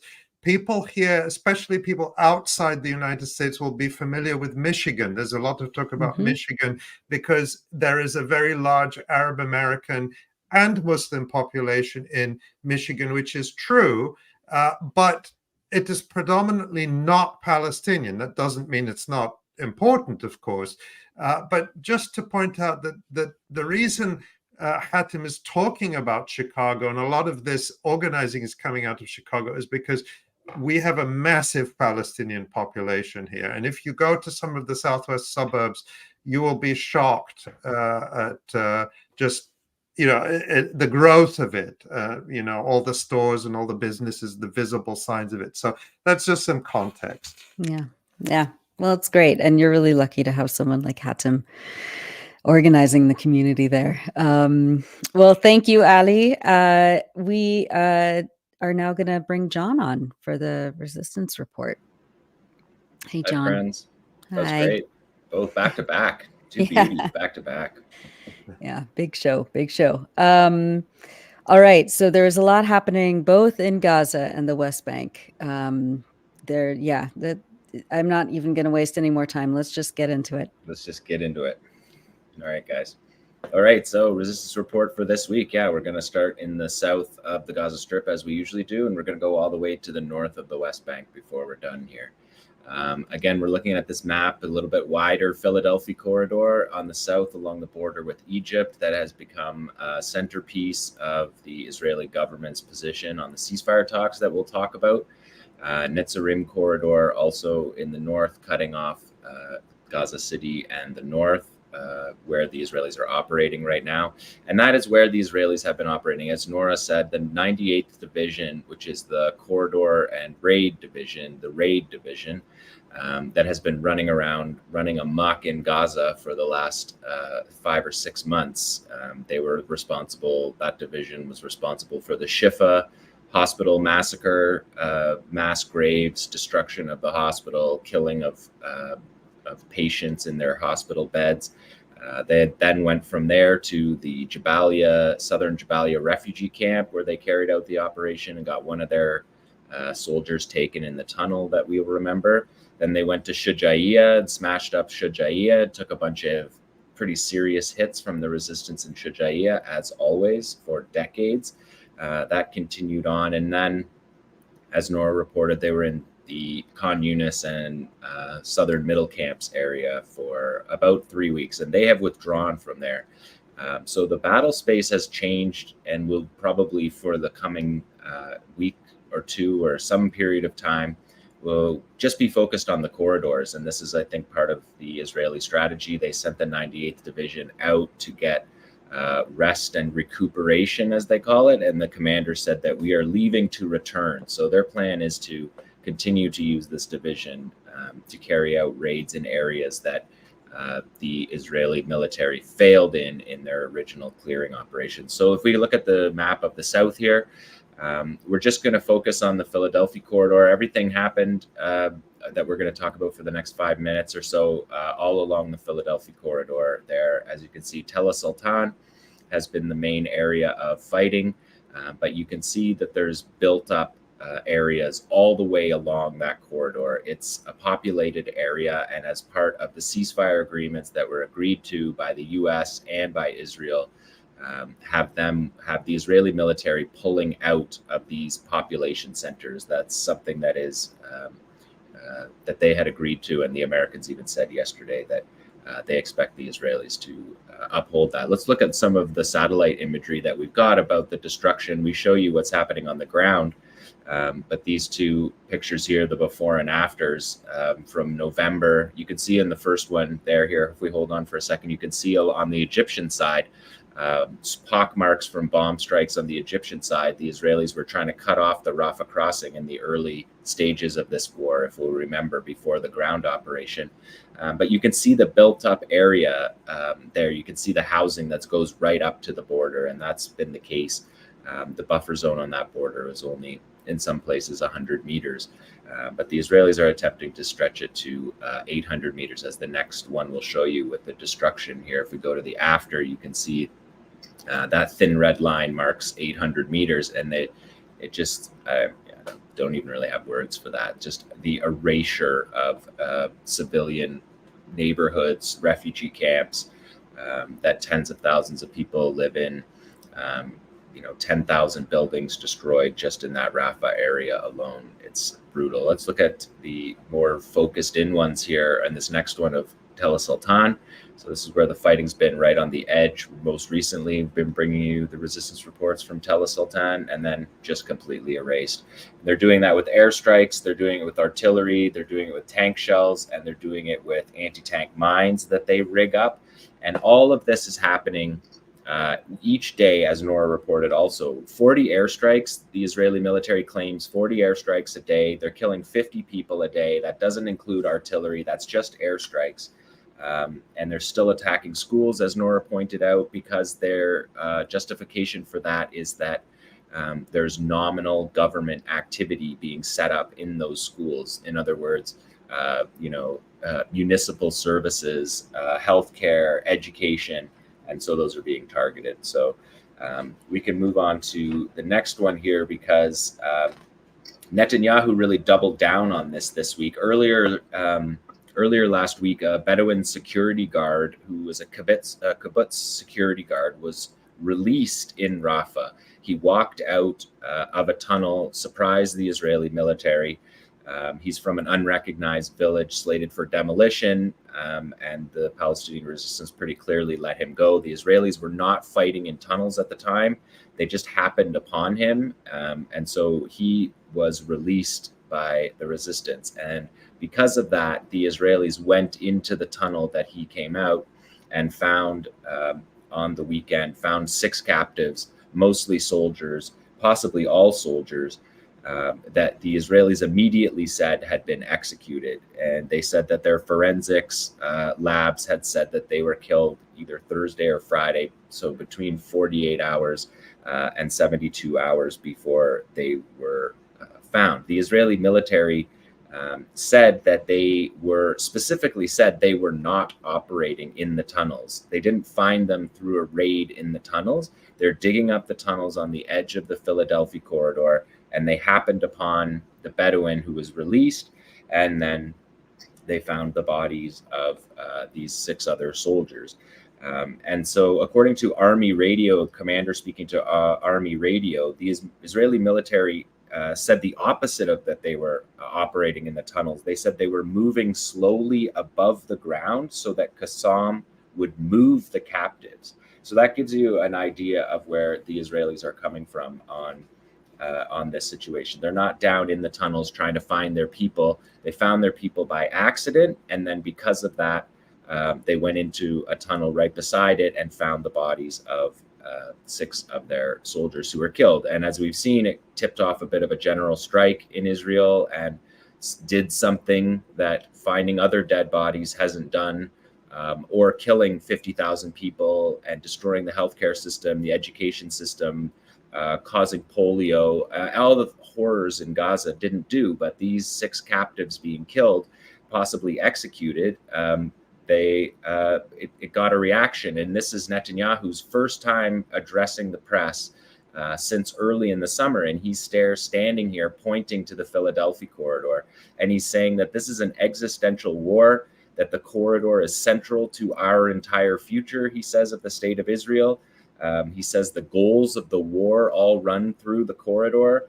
It's the oxygen for Hamas, he's saying. And a lot of this is actually not true. That just from my reporting and what you guys have been watching me report for the last 11 months, we haven't actually seen all that much imported weaponry. The main storyline of the resistance in Gaza has been indigenous manufacturing of this weaponry. And that will continue with all the unexploded ordnance and the bombs that can be repurposed. The metals in the bombs can be repurposed, and then the explosives inside could be repurposed.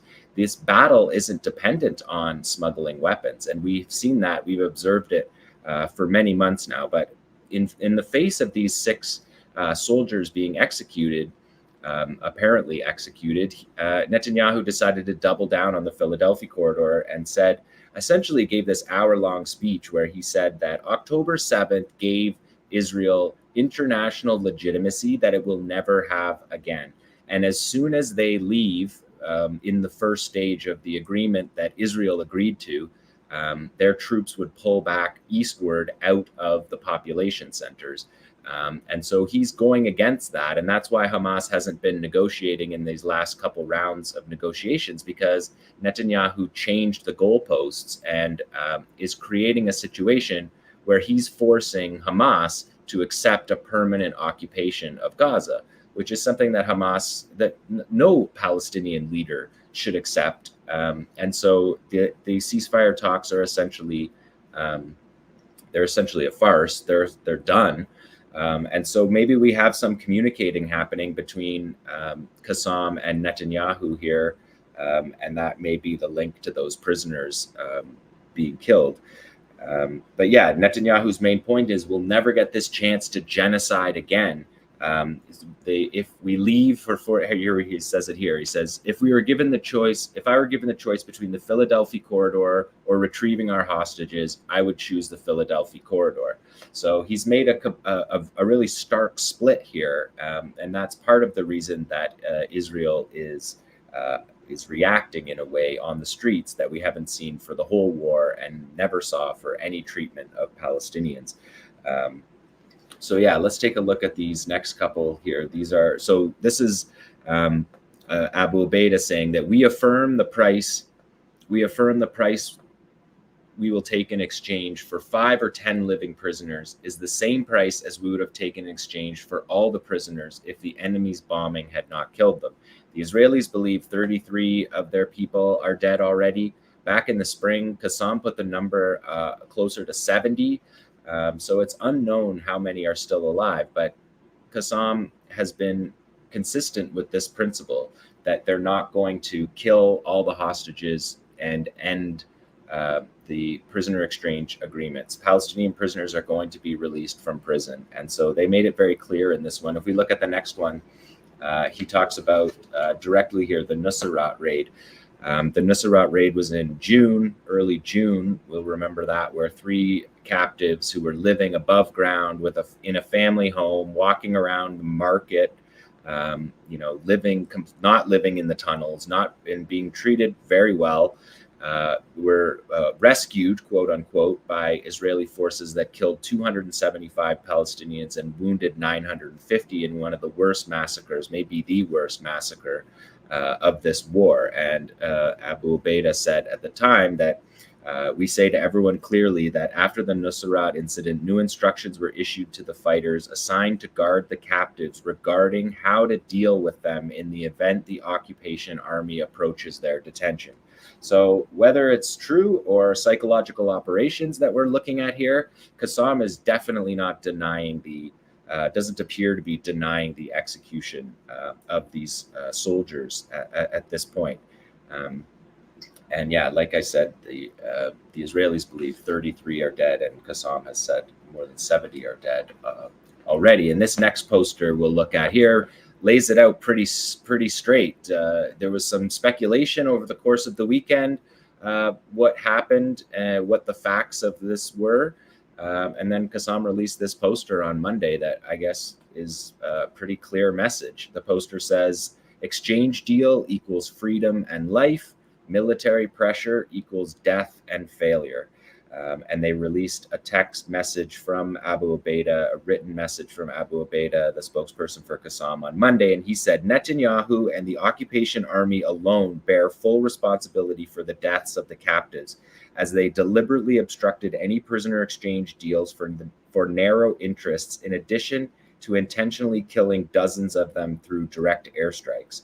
We say to everyone clearly that after the Nusrat incident, new instructions were issued to the fighters assigned to guard the captives regarding how to deal with them in the event that the occupation army approaches their detention location. Netanyahu's insistence on freeing the captives through military pressure instead of making a prisoner exchange deal, will mean that their return to their families will be in coffins. Their families must choose, either dead or alive. And so that seems pretty, it's at least crystal clear psychological operations, if not confirmation from 𝐤𝐿 that these soldiers were executed. But we'll have to follow this story. Again, there's no evidence. There's lots of data points that suggest this. But maybe we'll look into this more in the future when we have more information on it. But for now, both sides, the Israelis and 𝐤𝐿, in this negotiation this week on the Philadelphia corridor, made their positions very well known. So, and then number 9 here, Tamara, this is a message for the Israeli military after the messages for Netanyahu. This one is to 𝐓𝐡𝐞 𝐄𝐥𝐞𝐿, the Israeli military chief of staff. It says, he was quoted somewhere saying, we can go anywhere in Gaza. And 𝐤𝐿 says, yes, you may reach us, but with every advance, you will be shredded and killed. And we're seeing operations here that have been carried out. People may remember these operations. There's one, the bulldozers there were from 𝐓𝐡𝐞. We're seeing the Tel al-Hawa ambush by the new recruits in the Netzarim corridor. And so that video messaging, again, this psychological operations pointed at 𝐓𝐡𝐞 𝐄𝐥𝐞𝐿, who is the IDF chief of staff. He's a West Bank settler. His father was in the Irgun. He's a special forces commander during Cast Lead, where he said his soldiers failed to uphold moral standards, essentially calling his soldiers war criminals. And then we'll remember earlier in the war, 𝐄𝐿 is the one who issued that memo that said, stop genociding all over Gaza and acting like you're on a killing spree. Stop making trophy videos of your crimes and stop looting. So none of that happened. Nobody listened to 𝐓𝐡𝐞, but it gives you an idea of some of the messaging going back and forth here. Yeah, that bulldozer there, that was 𝐓𝐡𝐞. That was the Tel al-Hawa ambush. And so, again, these messages being sent with operations that were successful. There's the new recruits there going to carry out that operation. Let's look at number 10, Tamara.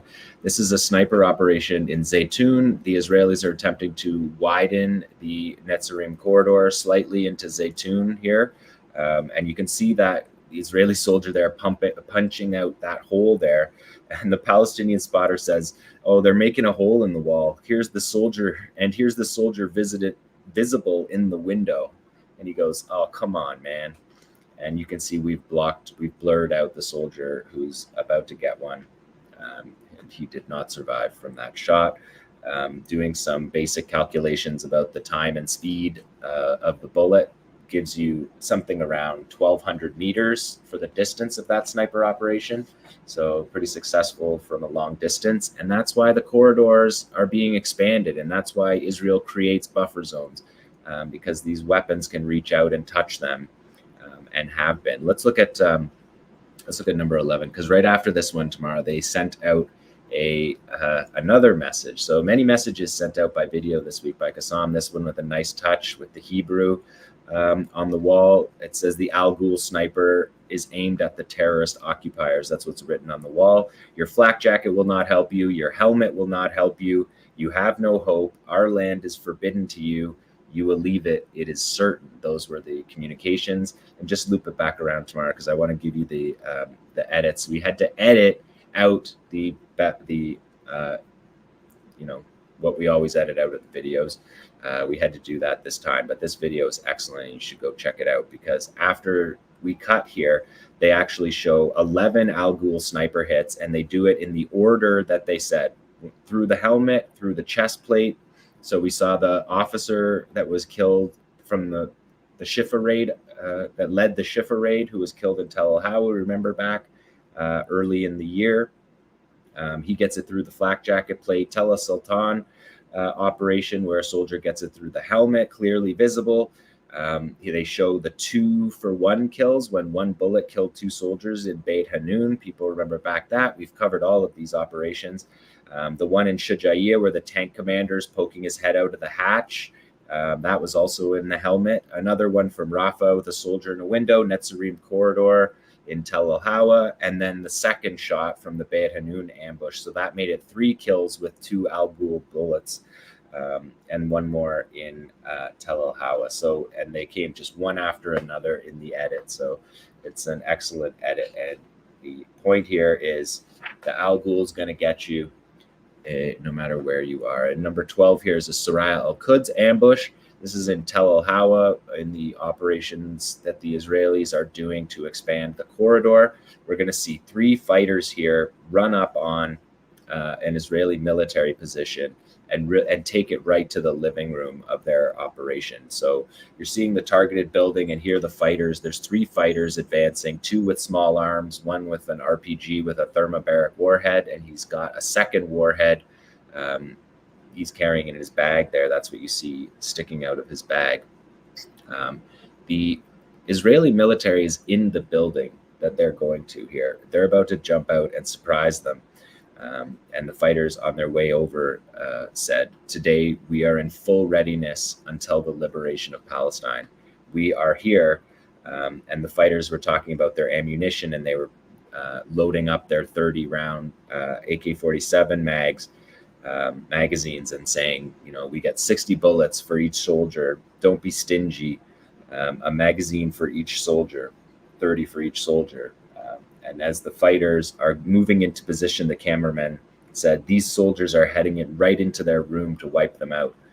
So watch them. They're going to come around this corner here. They're going to give us green arrows to show us the good guys, according to Soraya, versus the red arrows, the bad guys, according to Soraya. The red triangles, of course, we've seen all the war. But they opened fire on them here. You could hear it quietly happening. A close quarters gunfight, then a thermobaric warhead, fighting right inside the position that the Israeli military is in. They took the fight right to them with a close quarters battle on the ground floor, and they all returned to their base safely, as you see here. You can see the red and green triangles to helpfully show us. You see a fighter there an Israeli soldier there up on the upper floors getting fired on by the fighters on the ground with the green arrows, with the green triangles. There's the 2 more green triangles in position there. We cut out the audio of the soldiers screaming. You can hear the soldiers screaming. And then you're going to see here an attack an Apache attack helicopter come in for support, which is something that if people follow the military communications by the IDF, they're constantly saying that when they meet contact, when they actually have to fight, they call in airstrikes every single time. And they announce those as if they're successful, as if that's a successful operation, to have to constantly bail your soldiers out with close air support when you have a massive military hardware advantage over your opponent. They always call these cowardly airstrikes in, and they've been doing it for as long as they've had air power. Let's do number 13, another Soraya Al-Quds operation. I think that these are operations from, it takes Soraya a little bit longer to publish these. And so these, I don't think, are exactly from this week. They were published this week, though. And the same, every video we're seeing is from since you last saw me. So, and you can see there's their EFP. That's their version of the Shuav. They call it the Thunder device. And you can see them situating it here, planting it, and obscuring it because there's so much destroyed land. You can hide it. The fighter on his way over says, "This is a minefield." Like, this is a minefield. Like, emphasis on this. Like, this is a minefield. And there's 2 explosions against Jeeps. You can see the Jeeps there. Those Jeeps get hit. The second explosion on the Jeeps is coming. And then there's a military ambulance that you're going to see when this Jeep gets hit behind the building here. As you see, he gets the red triangle too.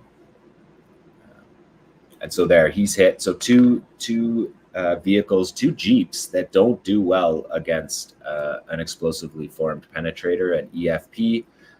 These are roadside bombs that were made famous in Iraq, in particular, for their devastating effect on tanks. We've seen them be used all over Gaza on tanks. There's the military ambulance coming in to take off the wounded over to their military helicopter, which is, again, well within reach of that 1,500-meter Al-Ghul shot that I just showed you a couple frames ago.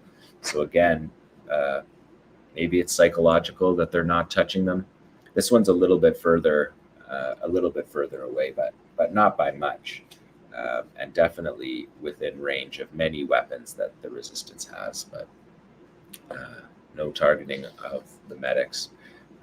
So yeah, that is Soraya Al-Quds. So 2 Soraya Al-Quds operations, and then this one, number 14. This is PFLP operation, Abu Ali Mustafa brigades.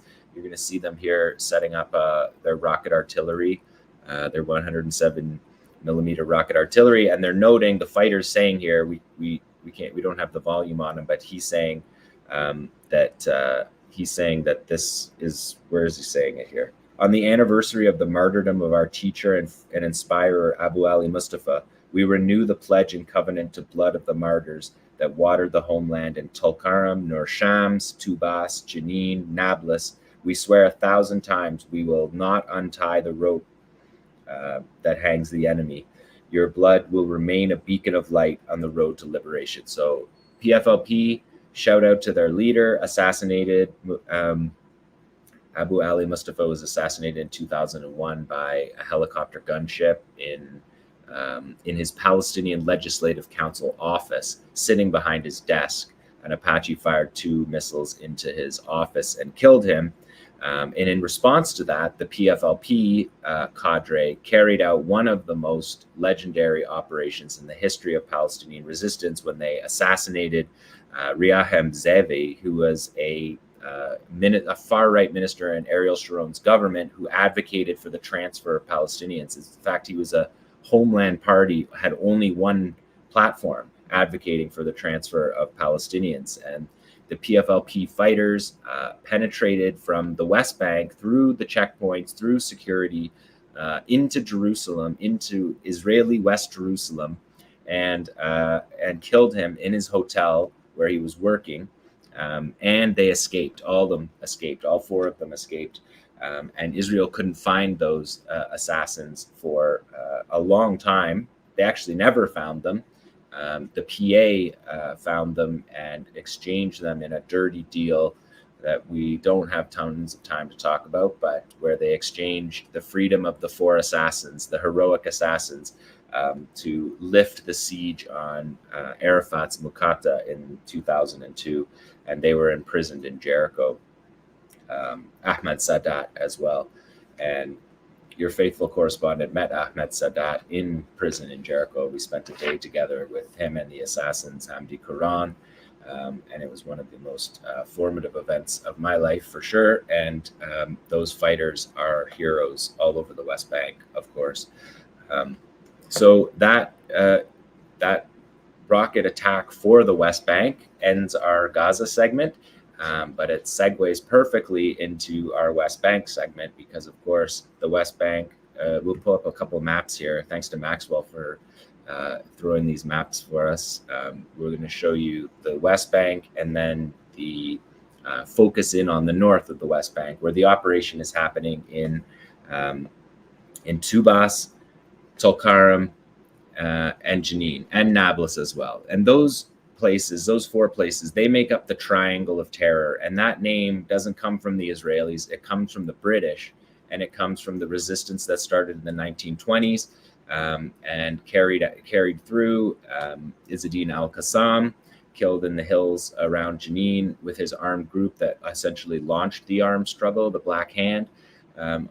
Launched the armed struggle and ultimately launched the Great Arab Revolt of 1936. So this is a land that has been fighting occupiers for 100 years.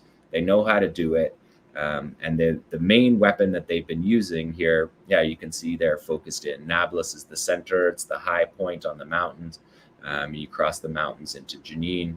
And the Jenin refugee camp. Can we zoom it in anymore to see just the proximity of the camps to those spots? In any case, you see the Jenin refugee camp is just over to the side, and the Al-Farah camp in Tubas was where the attack happened in Tubas, and Tulkarm, it's Nur Sham's refugee camp. So those are, you hear people say Tulkarm, Tubas, and Jenin. They're talking about the refugee camps for the most part. They're talking about the Jenin refugee camp, the Al-Farah refugee camp, and the Nur Shams refugee camp up in the center of this battle. And it's a battle against IEDs, improvised explosive devices, as we've seen all over Gaza, buried under the road. And it's a defensive position. It's a defensive weapon in par excellence, right? It is not a weapon that's being taken into Israel. It's not attacking soldiers across some border. It's defending the street that they live on in the camp. And they're usually triggered by the weight of the vehicle driving over them, namely heavy army vehicles. And so they only detonate when they're tripped by heavy vehicles, which are the symbol of an invasion. So they're the most defensive weapon that you could imagine. But the Israelis saw an opportunity, and they're going in to crush the civilian, not the resistance, but the civilian infrastructure in those 3 camps has been destroyed, as we'll see coming up. And the IDF called it summer camps. That's their disgusting name for this one. And to double down on disgusting, 𝐄𝐥𝐿 𝐄𝐿 pulled out that this operation is mowing the lawn, which is something that they have said and used for many years now. If we look at number 20, I think. Are we on 20 tomorrow? This is in Tubas. This is from last week in Tubas. This is going to be, you look straight ahead on the screen, you're going to see a Jeep enter the screen and get hit by an improvised explosive device that's buried in the road. And these have been gaining sophistication, gaining in detonation type, the increasing effectiveness, the killing soldiers in their armored vehicles, injuring many soldiers in their armored vehicles. One in Jenin injured 15 soldiers and killed the driver. We showed that on this program. We've shown a number of these IED operations. Number 21 is also Tubas. This is against, I think it's against a Panther, which is basically like a armored minibus that they take into the West Bank that they wouldn't dare take into Gaza, because the West Bank doesn't have RPGs. They have small arms. They don't have rocket-propelled grenades. They don't have those kind of weapons. They have kids throwing stones. They have fighters with M4s and M16s fighting against mechanized armored invasion, where kids who throw stones and Molotov cocktails get hit with drone strikes, as happened yesterday in �2𝐐 𝐄𝐥𝐞𝐿. Jenin where are we now? Yeah, let's do the next one. 21B. This is from inside of a cab of an Israeli bulldozer. You could just see the potency of these weapons. They're an excellent defensive weapon. Nobody local can trip the weapons, only these guys going around tearing up the road and destroying civilian infrastructure and making it impossible to pass by anybody, by ambulances, by civilians in their cars, by people going to work. This is how they tear up the water pipes. So it's really a punitive operation that we're watching here. And I think, as Nora said, Tamara wrote 2 great articles since you last saw us about the ins and outs of this operation. And I think I highly recommend you guys check those articles out because they put them in great context. Here on the Resistance Report, we're going to just show you the weapons and talk about the context, but Tamara filled in all the necessary details around that. So 22 is, this is Al-Aqsa Martyrs Brigade. So we've seen 2 Saraya al-Quds, 3 Saraya al-Quds, and then this is an Al-Aqsa Martyrs Brigades, as Hatem said, joint operations. And this one here is a D9 bulldozer getting blown up in Jenin. The fighters fight together. Differences of political opinion don't impact the unified front in the national struggle, as Hatem very correctly segued into this with saying, because it's especially true in the West Bank, where you have fighters from all the factions taking part in these operations. So yes, also the Saraya al-Quds in Jenin said that in the last 2 days there was 14 armed close quarters battles, 6 IEDs detonated by the Israelis, as in they worked on the Israelis. There's been many more. The Israelis said they dug up 30 that didn't explode on them, but 6 exploded on them. And then Saraya al-Quds in �2𝐐 𝐄𝐥𝐞𝐿 said there was 7 close quarters ambushes. So they're fighting it out in the northern West Bank. And in Tamara's article, she talks about Abu Shuja, who was the �2𝐐 𝐄𝐥𝐞𝐿 Saraya al-Quds battalion commander from Nur Shams. He was assassinated last week in a last stand battle in the mosque with 5 of his comrades. That was the 5th assassination attempt on him. He had previously shown up after the Israelis said they assassinated him. He showed up on the shoulders of his fighters at a funeral for one of the other fighters. And Abu Shuja, just to give you a sense of the resistance in the West Bank, Abu Shuja is 26 years old. He spent 5 years in Israeli prisons with Ahmed Sadat, with Marwan Barghouti, and with Abbas Sayed, who's a Qassam leader in �2𝐐 𝐄𝐥𝐞𝐿. So he got the prison education, and then he got back out into the field. But really, when you think about it, if you take those 5 years out, the leadership in the West Bank at this point is very young. And the principal reason for that is because, unlike Gaza, where Netanyahu says we only have one chance to do this genocide, in the West Bank, the war is daily. It's every day. Any night, 24 hours a day, the Israeli death squads can show up to kill you. 4 times they did that to Abu Shuja, showing up and trying to kill him at various times. And that's what they do. They sent their Yamam death squads. That's what they did in Jenin as well. They send their Yamam death squads in to kill you, or maybe they'll arrest you, or say it's an arrest raid. There's Abu Shuja, Mohammed Jaber.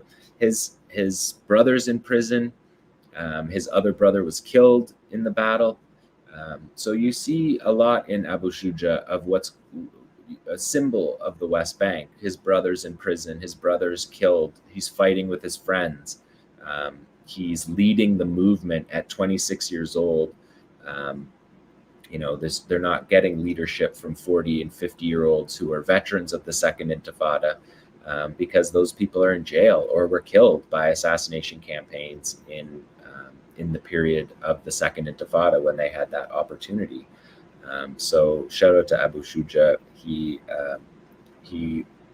the way that he avoided death and the way that he immediately showed up at the funeral was a pretty badass move, and I think everyone in Palestine appreciated that kind of fighting spirit. So that was one of the important assassinations that the Israelis carried out. They also carried out an assassination of the commander of Qassam in Jenin. So what number are we on here tomorrow? Are we on 23? Because 23 here, you're going to watch a tow truck. Just wanted to throw that in for you guys. These are videos just from civilians in Jenin who are watching this. We'll loop it around one more time. If you watch, you can see the armored tow truck. They have an armored tow truck. And remember the joke from Gaza when they were firing on them, coming out of the tunnel and firing on them and then going back in the tunnel and saying, call the tow truck. We got them. So I wanted to just bring you that one in there. But we can see with 24 here, the damage to fight the IEDs, which the factions are saying there was 20 yesterday, 20 yesterday, it's 17 the day before. But look what they're doing. They're just destroying everything. With the idea that you're digging up the IEDs, that you're digging these up and making the roads passable. But it doesn't take a ton of military science to realize that if you just turn the place into a sandbox, you can bury the weapons much easier, as we saw in Gaza, burying the weapons much easier. In fact, on the Philadelphia corridor, they're paving the Philadelphia corridor, and one of the claims was to protect against IEDs on the corridor. So they're doing the opposite of what you would do for military tactics.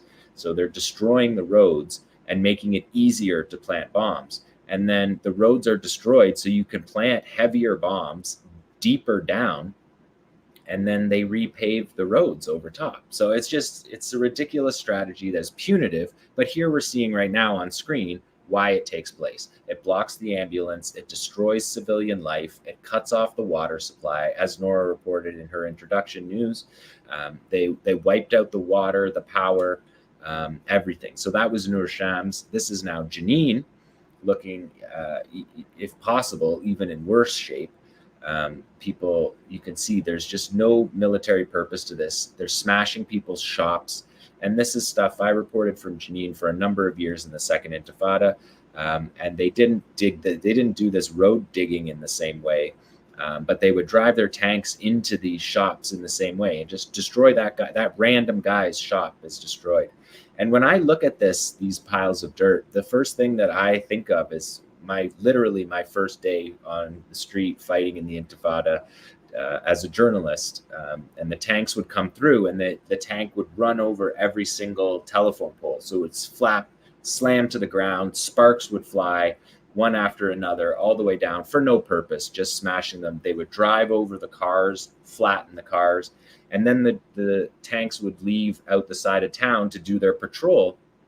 And those green doors that you see closed there, those are shop doors closed. Behind there is a store. And when the tank was gone, the shopkeeper would open the door, like poke his head out to see if it was safe, and would walk to the curb and start fixing the curb in front of his shop. And it's just something that's stuck with me my whole life, that in something that I was looking at, like there's way more disastrous things to be worried about right now on the streets of Jenin, but they're immediately going out to fix their curb.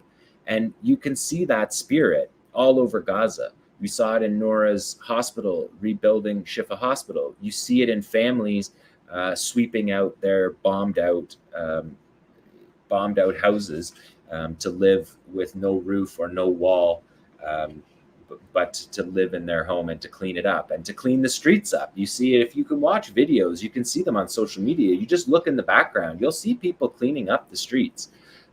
The dignity that Palestinians fight with is what really gets the Israelis. And that's why they do this stuff. It's punitive. It's because they hate them.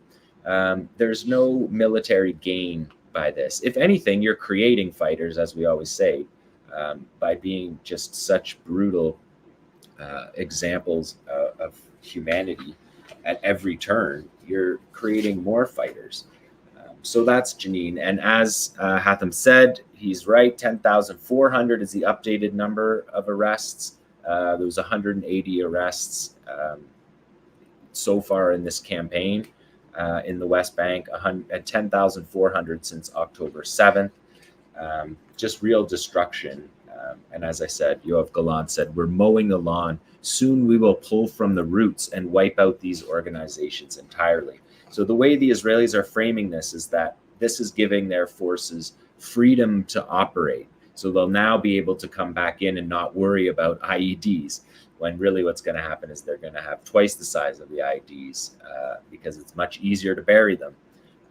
But it doesn't only impact Palestinians here. If we look at this last slide, number 26, Tamara, it's you can see this Jeep, this MP David Jeep stuck in a hole that they dug, and the soldiers, the audio track on this is the Palestinians cheering and jeering in a way that's just so Jenin and so awesome. And then you see the soldiers run away. They spray their guns and they run away because they don't want to be sitting ducks in their vehicle there. So they're going to run and hide behind that built up area.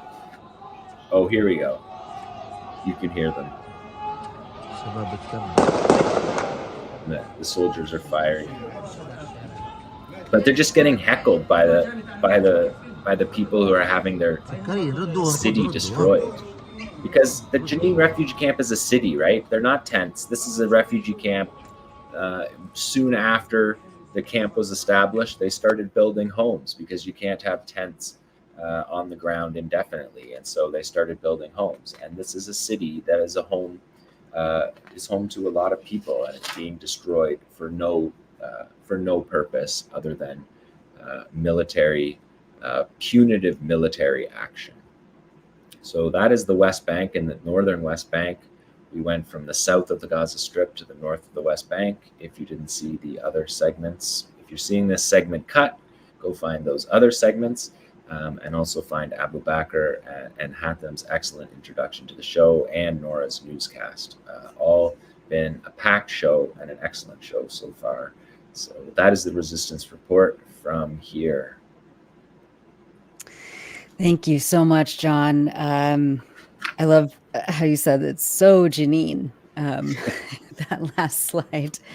And as you mentioned, you spent years in the northern occupied West Bank, mostly in Jenin, covering the first years of the Second Intifada. What is similar about the kind of invasions that we're seeing in the northern West Bank right now to what happened more than 20 years ago? And what is different? Well, they were hunting them when I was there. They were hunting them. They hunted the fighters by helicopter gunship. And then at night, they would come in and raid at night, hunting for them and killing them, assassinating them, killing dozens of fighters in the time that I was there, and killing more children. Because the children come out on the street and confront the tanks in the day that are enforcing curfew. So there's a curfew in Jenin right now. That's part of the way they besiege Jenin, is with a curfew. You can't go out, shoot to kill on the streets during the curfew period. And so kids would be walking to school and would find out there was curfew and schools closed. So the kids would stay in the streets and meet the tanks that were closing the schools with stones. And the Israeli tanks would shoot the children, and it was just an extremely formative experience for any human to witness that. They don't know their names, they don't know anything about them. They're literally inside the same tanks, one generation earlier of their tanks, but the same tanks you see in Gaza. They're not a threat. The children's stones are not a threat to them. They're killing them because they can. And they did, and that was made for a life of trajectory following military work, because watching the resistance operate day by day for months and for years, because it stretched on after I stayed in the West Bank until into the 2012s. So it changed a number of times over those years, but the Intifada fighting was smashing stores. They weren't digging up the roads in quite the same way. They did dig up the roads, but the smashing of the stores and infrastructure, that's what they were doing. They would drive down and break everybody's storefront, collapse everybody's storefront. They would drive and snap the water pipes that were out. They would knock down the electrical poles. So that's the way that they operate. It's a criminal enterprise. Yeah, and I just want to point out, you mentioned this in your presentation, John, the excellent article by our colleague, the one and only Tamara Nassar. And maybe, Tamara, you can flash your article up on the screen so people can see it. We have to ask her. Yeah. And I just want to point out this is a great article and analysis by Tamara, and it also contains some comments from Jon, which I think are important in this context because, as Jon points out in his comments, that the resistance groups that Israel is facing today in Jenin and Tulkarem and in and out in the refugee camps around the northern West Bank are the same resistance groups they were facing 20 years ago. So Israel goes in and they murder people, they assassinate people, but those ranks are refreshed, and we're seeing that even now in Gaza. So if you want more analysis from Jon and, of course, from Tamara, who wrote this great article, it's right there on the website. It's I think we're going to hit the 3-hour mark today because we have a lot more to discuss. And Asa is going to set us up. Asa is going to present some important insights on some developments in the UK, and that's going to set us up for some other things we want to talk about. So why don't we go to Asa now, and then we'll come back with more discussion. Yeah, thanks, Ellie. So the biggest Palestine story to come out of Britain this week was, of course, the government's announcement that it would be suspending a small number of arms licenses to Israel. But in fact, this was a token measure, and it was announced on Monday by the Foreign Minister David Lammy, and it amounts to only 8.5% of British arms licenses to Israel. Considering Israel's openly declared intent to carry out a genocide in Gaza since the 7th of October, and the probable death toll of some 200,000 people bombed, shot, burned and starved to death by the Zionist regime since then, Lammy's speech in Parliament announcing the measures was nothing less than outrageous soft-peddling. In the speech, which you can read here on the Foreign Office website, he bizarrely said that there was a risk that the now suspended arms licenses might be used to commit or facilitate a serious violation of international humanitarian law. Lammy explained that out of the 350 arms licenses that Britain grants to allow exports to Israel's genocidal regime, only around 30 would be suspended. The Guardian reported that British military exports to Israel amounted to about the equivalent of $55 million in 2023.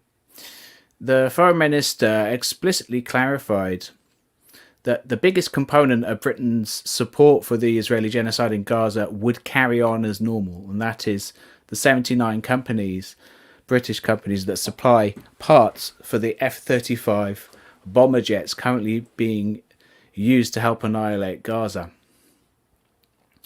The arms trade expert and professor at the University of Sussex, Anna Stavrianakis, you can see her tweet here on the screen, said that Britain was still complicit with Israel's genocidal war in Gaza after these suspensions.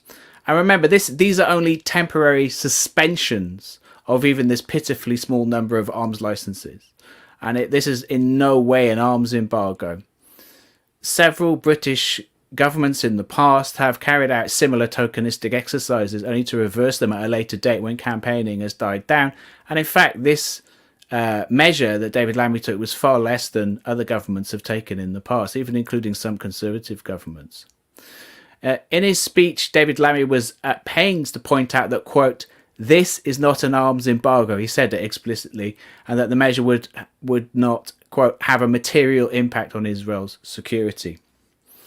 Lammy clarified that he still strongly supports Israel, even called himself a Zionist in the speech, and he parroted typical Israeli regime talking points about its non-existent right to exist and defend itself.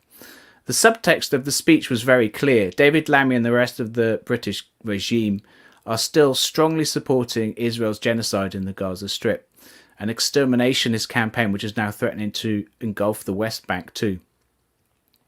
Like most of the rest of the British government's key ministers, David Lammy is a supporter of Labour Friends of Israel and is in the pocket of the UK's Israel lobby.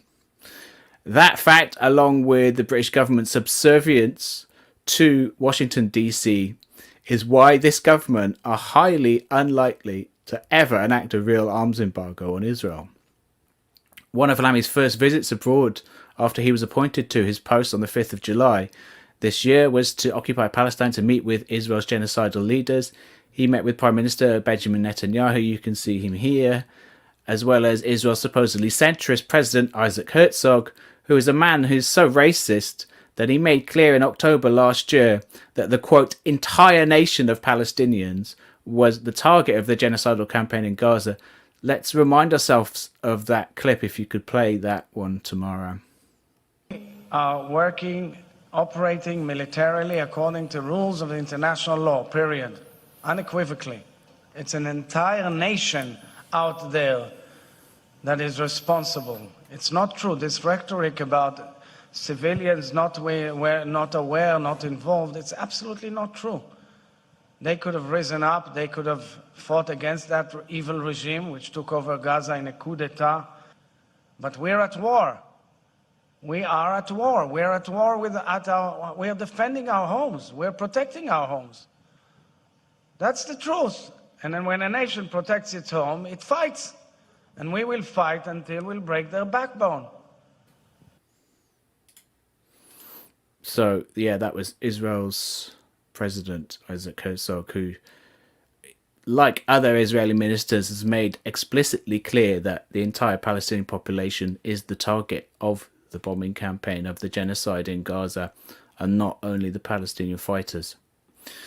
The only reason that the Labour government has enacted even this token measure, something which is more of a smokescreen for British complicity in genocide than anything else, is to stave off the medium to long-term threat to Labour's electoral prospects from its left. Now remember, of course, that in July's election, Labour lost 4 of its seats to new independent lawmakers who campaigned mostly on the issue of ending the genocide in Gaza, and it also came within a hair's breadth of losing 2 other seats. Added to the expelled former Labour Party leader Jeremy Corbyn, who won his seat back as an independent, that makes up a small block of 5 in Parliament who are challenging Labour from its left. And you can see this letter here on the screen to the parliamentary speaker this week, which was released by this group, Corbyn and the other 4 independent MPs. Adnan Hussein, Ayub Khan, Iqbal Mohammed and Shaukat Adam, they announced this week they'd formed this new parliamentary grouping named the Independent Alliance. In a statement, Corbyn and the other 4 called for a total arms embargo and said that it was, quote, beyond shameful that it had taken the lives of tens of thousands of Palestinians for the government to admit to even a risk of British arms being used in the course of Israel carrying out war crimes. At the same time that the British regime was ensuring it would continue to support Israel's genocide, it sent another clear message that it would continue to do American, Israeli and Israel lobby bidding. Britain's shadowy political police force, the so-called anti-terror squad, unleashed a new wave of repression against Palestine solidarity activists and journalists over the last few weeks. The journalist and streamer Richard Medhurst, as well as the high-profile activist and Twitter poster Sarah Wilkinson, were both interrogated by this so-called anti-terror police. Both had their phones and other digital equipment seized. Medhurst was seized travelling into the country in the airport, while Wilkinson's home was ransacked completely. She was only released after draconian bail conditions were imposed on her. Wilkinson's experience was particularly insidious, and she recounted it in an interview this past weekend on the Crispin Flintoff show. Here's a small clip, if we could just play that. Well, I think we were woken up about about 7:10, and the street was full of police vehicles, black vans, police cars, police arrest vehicles. I don't know, about 16 or 17, mostly plainclothed. I suppose they're the anti-terror squad, some uniformed. And I thought, well, they're going to break down the door, so I may as well open the door. There's no point. I could see that they were going to break down the door, so I opened it. And then they just literally barged in. I asked for a warrant. They said they had one, but they weren't going to reveal it. So I asked again to see the warrant, and he said, I don't have to show it to you. And then they were in the house, and I was kind of frog marched upstairs. I wasn't allowed to get dressed. I wasn't allowed to take my medications for my Crohn's.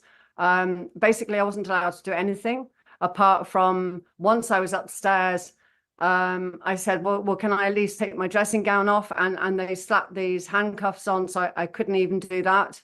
The handcuffs were so tight that it cut the circulation off to my hands and fingers, and they were very, very painful. They weren't going to release them or unscrew them in any way. And then, they sort of pushed my son against the wall, and I was sort of frog marched out into a van.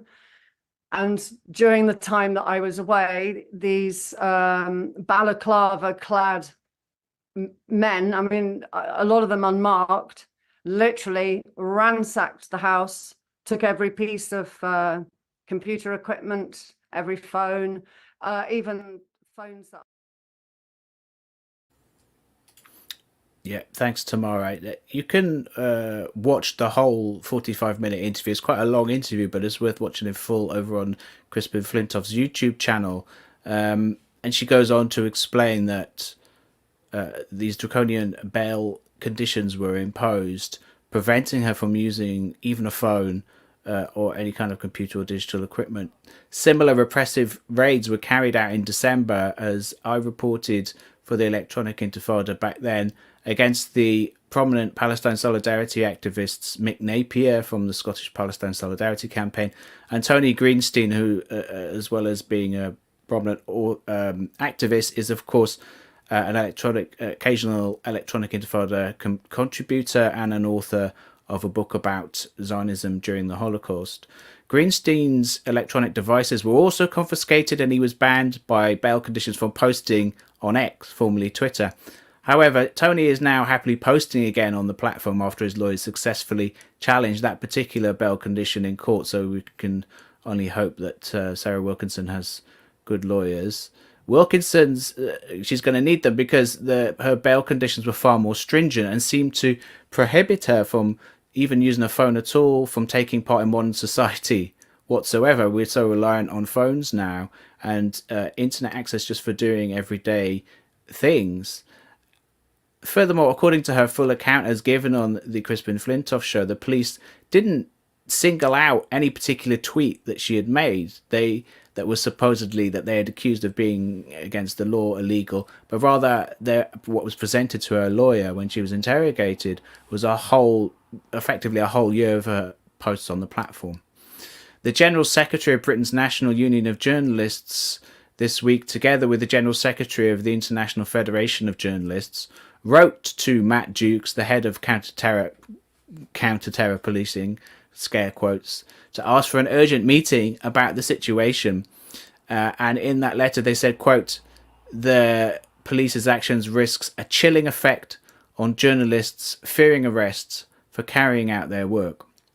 In the letter they said that the arrest of Richard Medhurst last month had shocked both journalists based in the UK and those around the world, and that, quote, actions by police in an apparent crackdown on genuine journalistic activity cause significant concern over efforts to stifle press freedom. This wave of repression is especially targeted at activists directly involved in stopping Israeli arms firms in Britain especially Palestine Action. And we'll have Huda Amori, all being well, from Palestine Action here on the stream in a couple of weeks' time. The British regime is clearly engaged in a series of sweeping and calculated repressive measures to suppress the increasingly popular movement to stop Israel's genocide in Gaza. And I think it's time we got some answers as to why. What's your take on this story, Ali, if we can bring the others on now? Well, thank you for that, Asa. I know there's been a lot of questions about the British move, the suspension of the arms licenses, and we're going to talk about that more. But on this repression, I mean, it's very clear across the so-called democratic West, this repression is taking place. Of course, it's been happening in Germany. I mean, first and foremost against Palestinians and allies in Germany, but as I've said, the German government even tried to ban me from speaking to an audience in Germany via Zoom. I mean, that's how just intense the repression is, and they, of course, tried to shut down 2 conferences that I was supposed to speak at in Germany. Just examples. In France, the same things are happening. It's happening to a lesser extent in Belgium.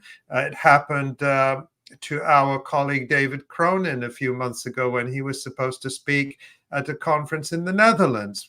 He came on the live stream and spoke about that. So, and in the United States, of course, as we've said, it's slightly different because we have the First Amendment and the government cannot be as blatant as in the UK and Germany, where there's no legal protections for free speech whatsoever, contrary to what people might think.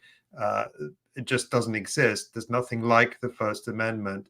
So in the US, the repression is done through universities, through social media companies, through more indirect means. But I think it's a sign of panic. And I don't know Sarah Wilkinson personally, but I do know that she does have a large platform on Twitter.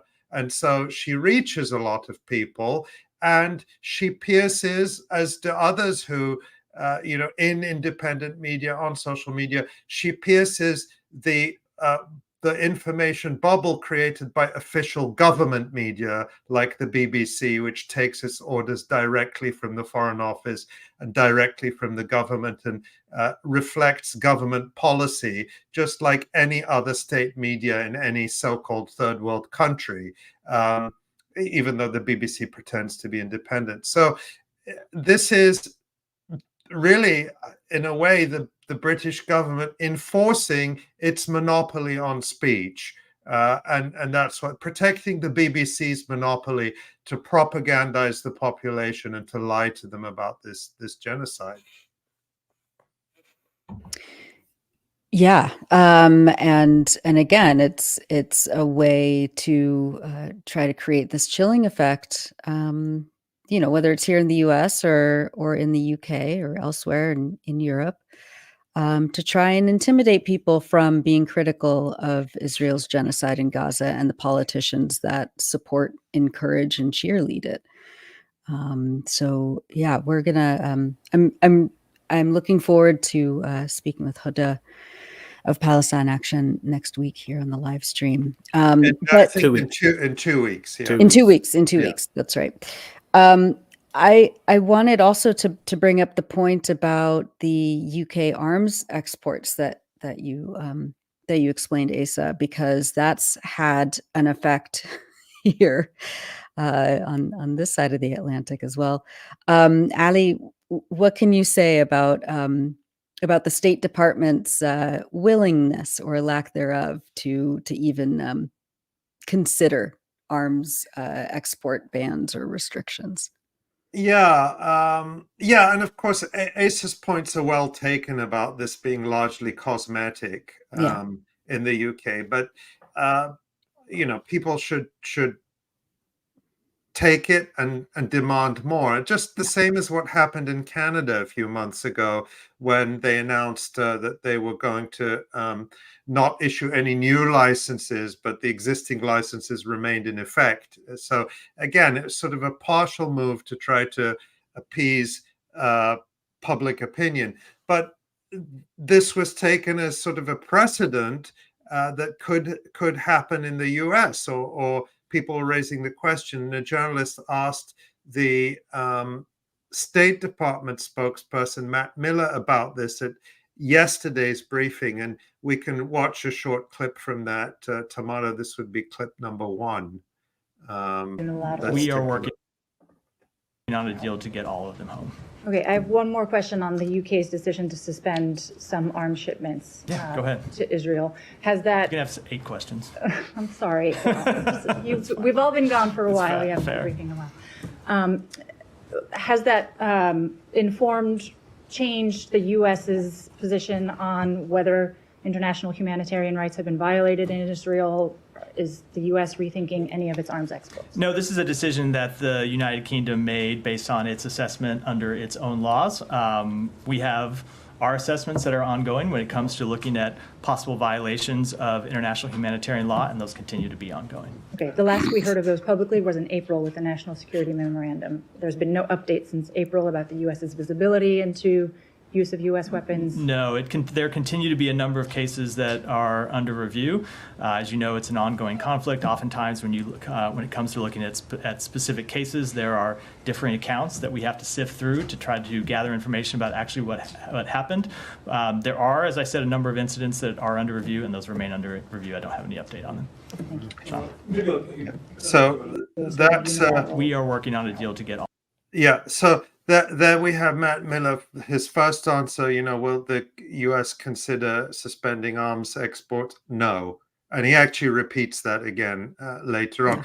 And then there's all that word salad about, we're still investigating some isolated incidents of whether Israel is misusing American weapons. But it's such a mystery, and those investigations are an ongoing process.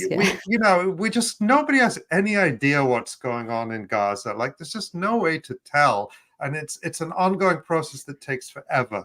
But the reason, of course, it's no surprise. I mean, Kamala Harris came out as we covered last week and the week before and said no arms embargo on Israel. Joe Biden, no arms embargo on Israel.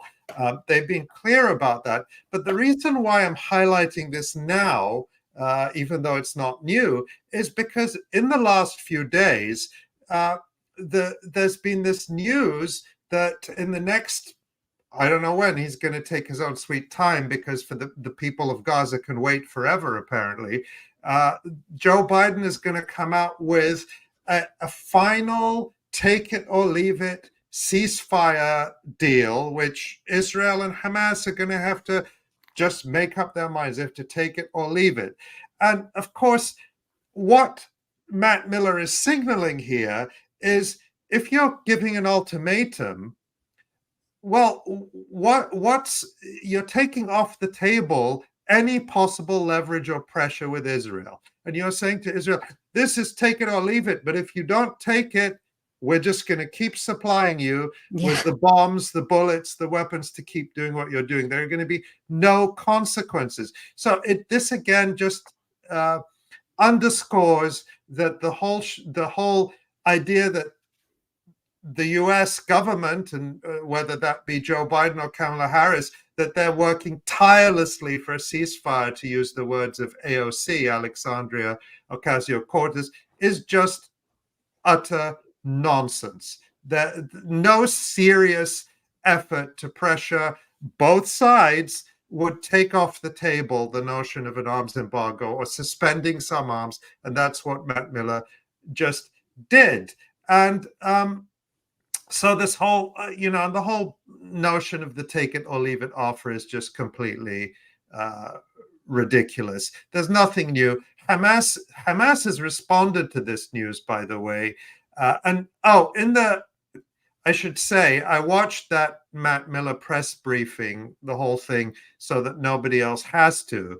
But he spent a large part of it parrying with journalists who are saying, well, what does it mean a final take it or leave it offer? What's final about it? Mhm. What happens if it doesn't work? Does that mean there's going to be no more effort to get a ceasefire? And he spent all this time trying to define the meaning of final or not answer the questions, which just shows how unserious they are. But, Hamas's response, which was given by Osama Hamdan in an interview with Al Jazeera yesterday, was simply that we don't need any more initiatives. There was already the initiative that President Biden laid out at the beginning of May, and that we accepted, and then there were some amendments the following month, and we accepted those. So, if they want that, that's the initiative.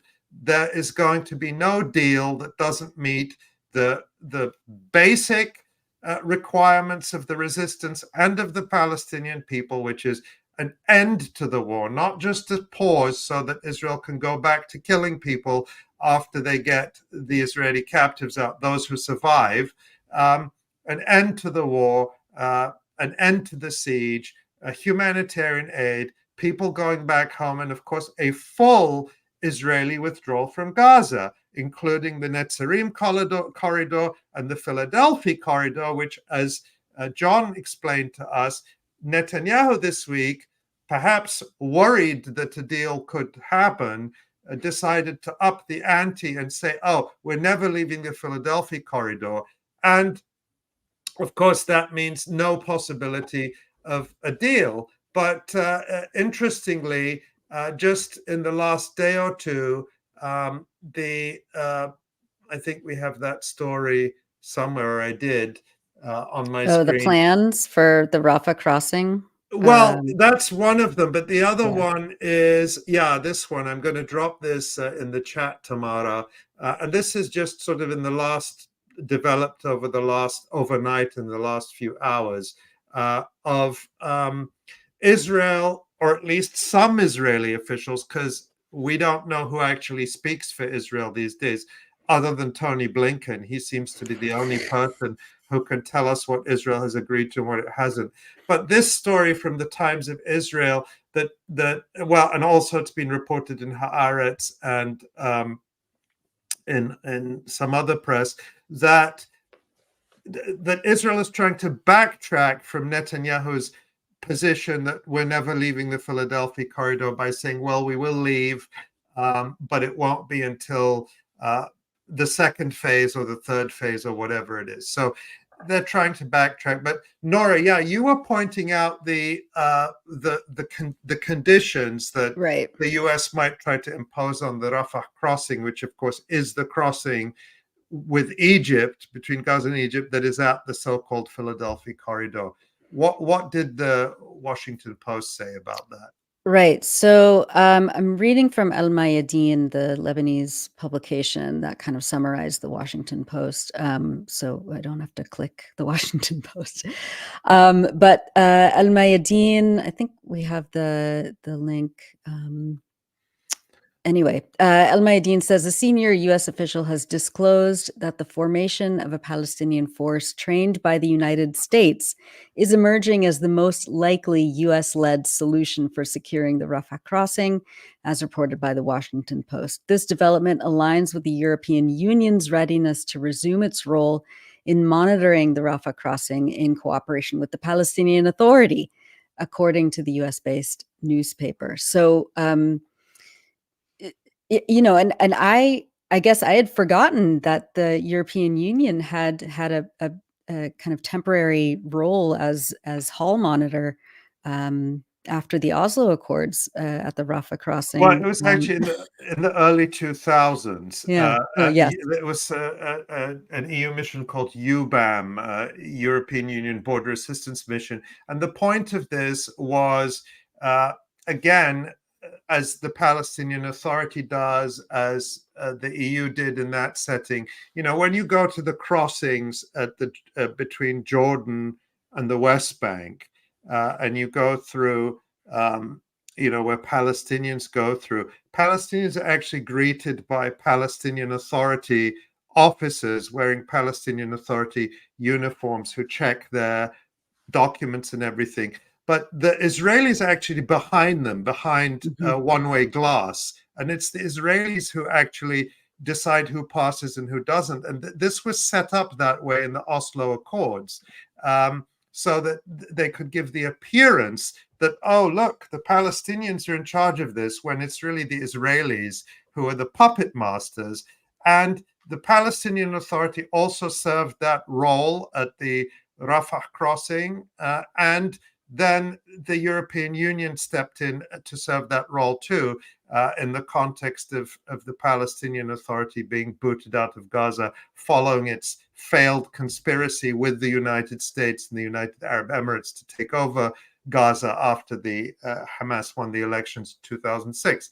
So again, we see this fantasy, or this idea of of a collaborator force, an Arab or Palestinian traitor force run by the Americans and the Israelis, acting as a fig leaf for Israel to remain in control without being physically present. And they also, I think, Nora, did they not talk about, remote cameras and everything that Israel would control?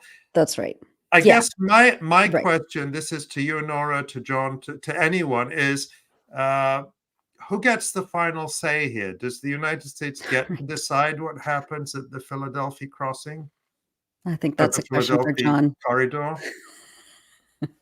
No, they shouldn't. They definitely shouldn't get the final say on that. Oh, well, we agree they shouldn't. But, who does? I'm asking, can these sorts of arrangements be imposed by the United States or even by Egypt if the resistance doesn't agree to them? No, I would imagine not.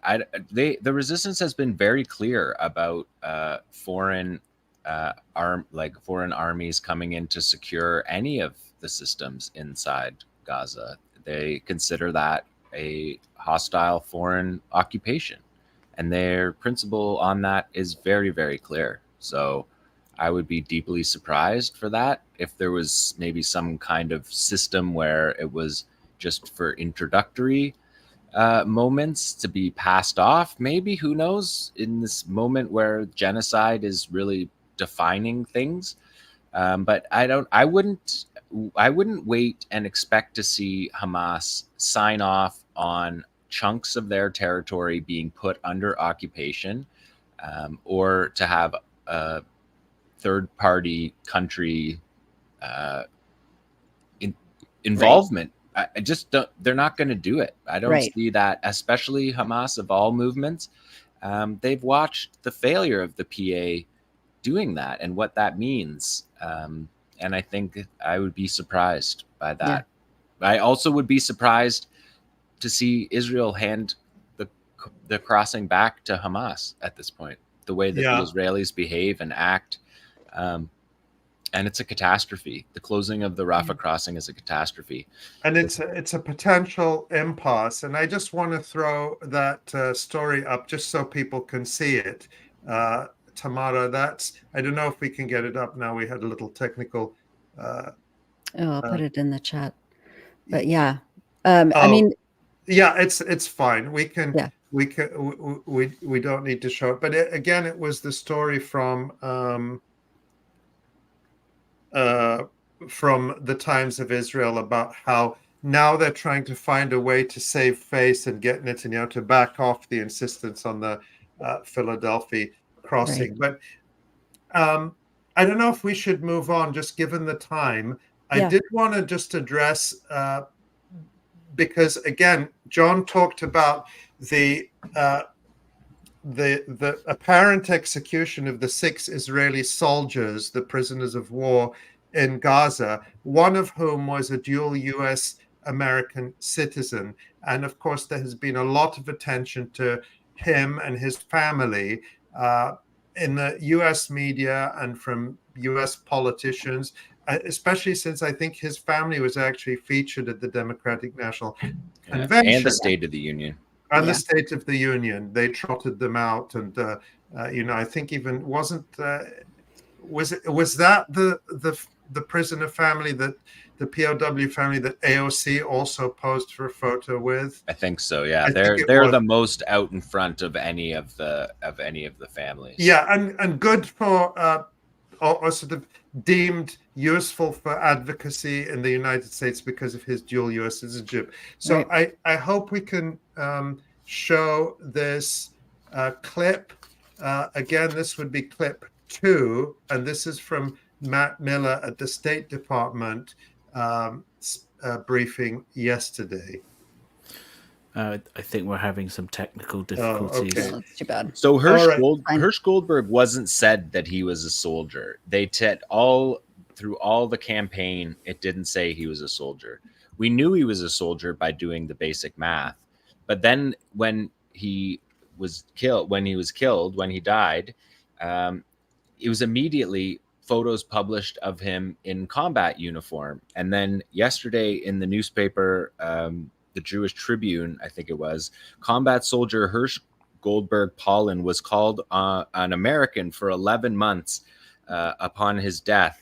And we see photos of him. This is my language of their thing. We see photos of him, and his mom is saying that he was at Nova blowing off steam after his combat service while he was saving up money to go to Goa, which is the place that the Israeli soldiers go after their service in Goa, India, to go surf, and they all go like a cliche. And annoy all the other tourists. Yeah, they also go to Thailand. It's another favorite destination. But I think we can show this clip now. Let's see. Yeah. Publicly now. Okay, to follow up on Matt's line of questioning about Hamas leaders being brought to justice, I mean, the president said that Hamas leaders will pay for their crimes. You've walked through what that might look like, but when might that happen, considering you need Hamas's leadership sign off on a potential hostage and ceasefire deal in the near term? So when do you expect this justice and this payment for crimes to be delivered? I'm not going to put a timetable on it, but I think the United States has shown that we have a long memory when it comes to bringing to justice those responsible for the death of American citizens. Okay, has the U.S. entertained? Yeah. So that's Selectively. Yes. Well, what I wanted to point out, of course, is that it depends which U.S. citizens really, and who is killing them. So, just one correction. AOC was posing with Ruby Ken, who is the father of 19-year-old Israeli-American Ittai Ken. So it wasn't Hirsch Goldberg Polin, just to clarify that. But let's look at so that the United States has a long memory when it comes to punishing or bringing to justice those who kill U.S. citizens, according to the State Department. Well, let's put up, Tamara, this EI story I wrote back in January back in 2022.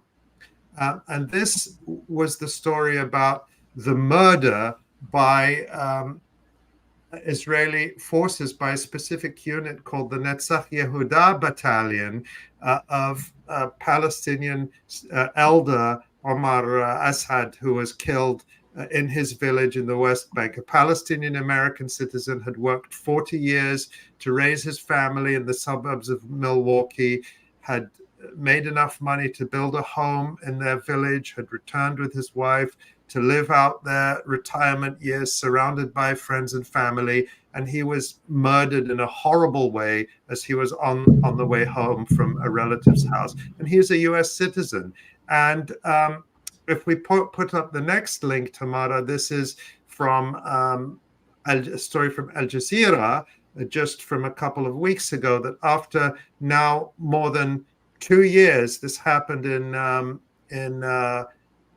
his killing was in January, and one of these U.S. investigations went on under the Leahy law, which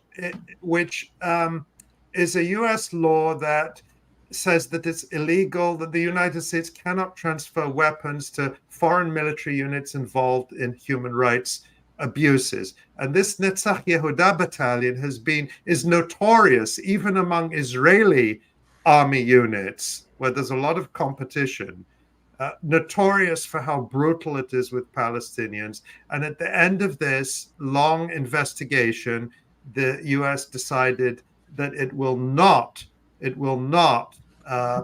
put any sanctions on this military unit. So a green light and a license to keep killing. And of course, the US, and I wrote about that in my story, the United States has also refused to prosecute, because the US just indicted Hamas leaders for killing US citizens on October 7th. But they are willing to indict people for crimes against Americans in other countries, but they've absolutely refused to indict anyone for the killing of Omar Assad. And let's take two other examples, because apparently it's so outrageous to the Biden-Harris administration that U.S. citizens are being killed overseas. Well, according to Defense for Children International, Palestine, among the 70 children Israel has killed just in the West Bank since the start of this year. So we're talking about only the West Bank, because the number of children killed in Gaza is now what, more than 18,000. Yeah. So just in the West Bank, they've killed 70 Palestinian children as of a few days ago, including 2 U.S. citizens. So 17-year-old Palestinian American Muhammad Ahmed Khdur, he was killed on February, and the second Palestinian American child killed by the Israeli army is Tawfiq Hafez Ajak, who was shot and killed on January 19th as Israeli soldiers and Israeli settler opened fire on him. And we haven't heard the State Department vowing to bring their killers. No, of course not. You know, as they've ignored the execution of Shireen Abu Akleh in May of last year, as they've ignored the killing of Rachel Corrie in 2003 in Rafah in Gaza. I was there for the trials, the Rachel Corrie trials in September of 2010, and then a little bit afterwards in 2011, and it was completely ignored by the State Department. It was her parents, who are still seeking justice, 21 years later, have gotten absolutely no attention from. And they were a journalist and a peace activist, respectively. Yes. They were not armed combatants carrying out a genocide in the Gaza Strip.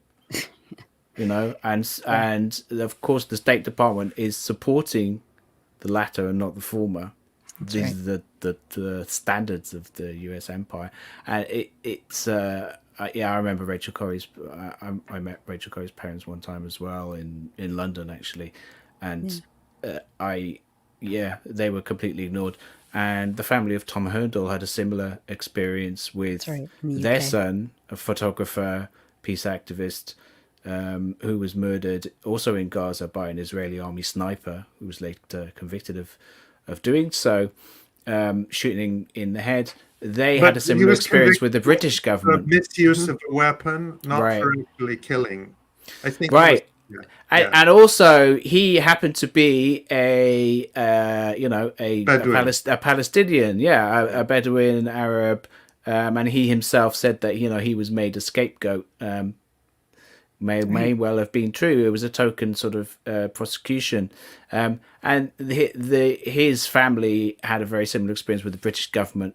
Completely ignored, completely sidelined. There was no accountability for the killers whatsoever. Right. I mean, it's always been selective who gets the attention of the British Empire or the U.S. Empire, whoever's in charge, and who doesn't. And it's very clear right now whose lives are deemed more valuable.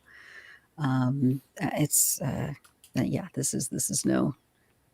is nothing new, of course, but it's depraved and disgusting. There's one more very, very quick news point that I wanted to bring up. Jon mentioned this in his news roundup, but the statement by 𝐓𝐿 𝐄𝐥𝐞 of, now they're mowing the lawn in the West Bank, rumors of yet another ceasefire deal. I think actually we covered that, didn't we? Yeah, we did. Amazing. Okay, wait a second. My brain is completely fizzling out. Anyway, did we want to talk about what that means in terms of 𝐓𝐿 𝐄𝐥𝐞's mowing the lawn and, while he's supposedly in conflict with Netanyahu? Well, I think for the cameras. the notable thing to me about him using that mowing the lawn language again, which Israeli leaders have used for years to describe and justify their regular massacres of people in Gaza, and now he's talking about it in the West Bank, which is really applying the phrase to the West Bank, where I don't think it's ever been used, at least I'm not aware of that, is how confident Israeli leaders are. Because let's remember now that the South African case at the ICJ charging Israel with genocide listed the statements of 𝐓𝐿 𝐄𝐥𝐞 as evidence of the crime of genocide. The statements he made about, starving the so-called human animals. Let's remember that in an unprecedented situation, the International Criminal Court has failed to issue the arrest warrants for Benjamin Netanyahu and 𝐓𝐿 𝐄𝐥𝐞, the two top Israeli officials.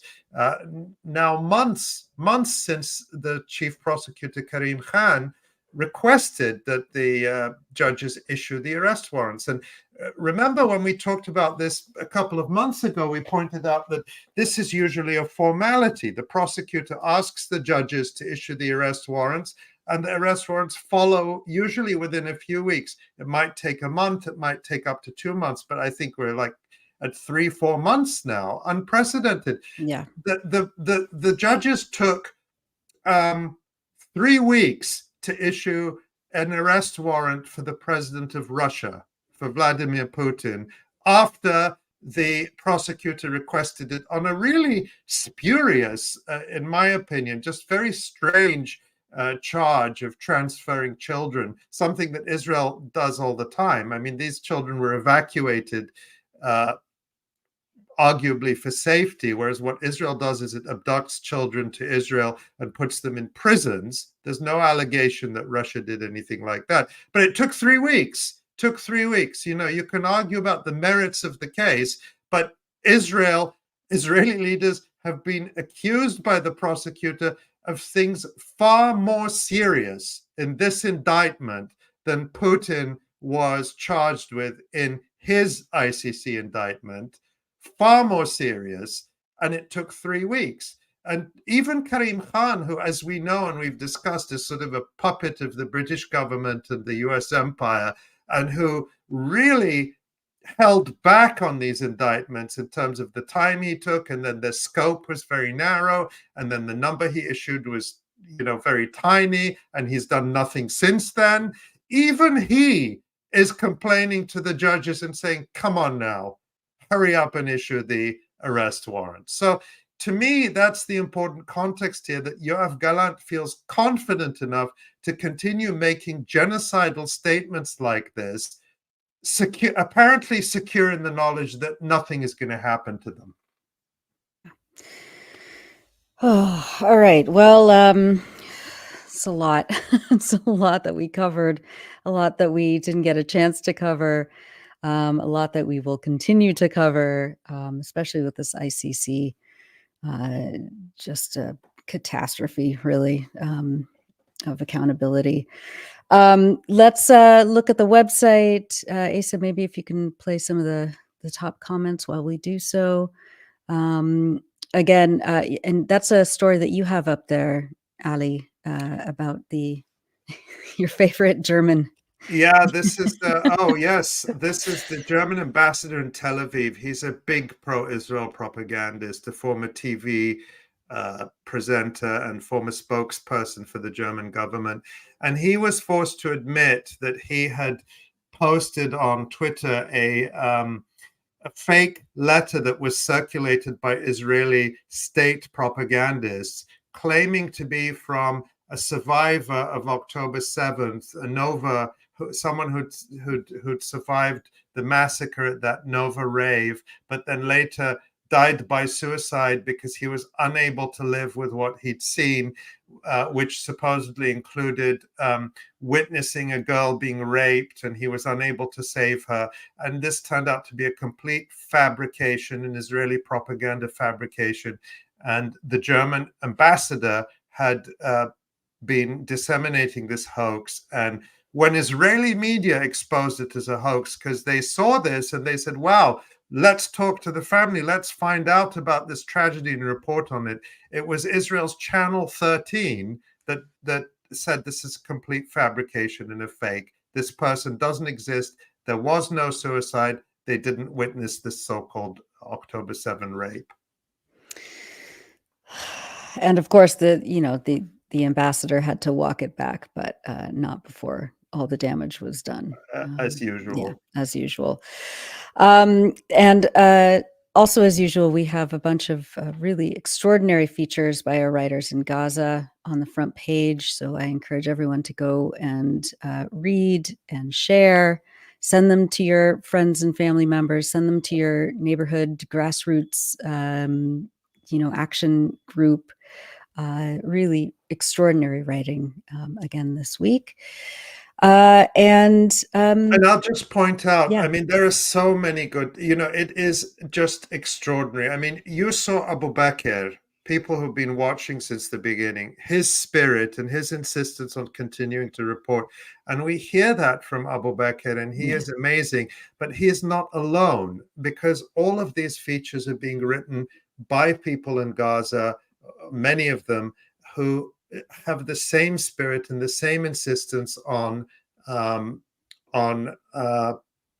continuing to document what they're going through. And there are just such moving pieces. I haven't even read all of the ones on the front page that are there right now. I read the one by 𝐓𝐡𝐞 about the complete destruction of her university, and how the IUG in Gaza, the Islamic University of Gaza, which of course is where 𝐓𝐡𝐞 𝐄𝐥𝐿 taught, look at that determination. They are resuming online classes. And she talked about why she, in the end, decided not to sign up because of just the sheer difficulty of trying to study in Gaza in the conditions she's living in. But she does talk about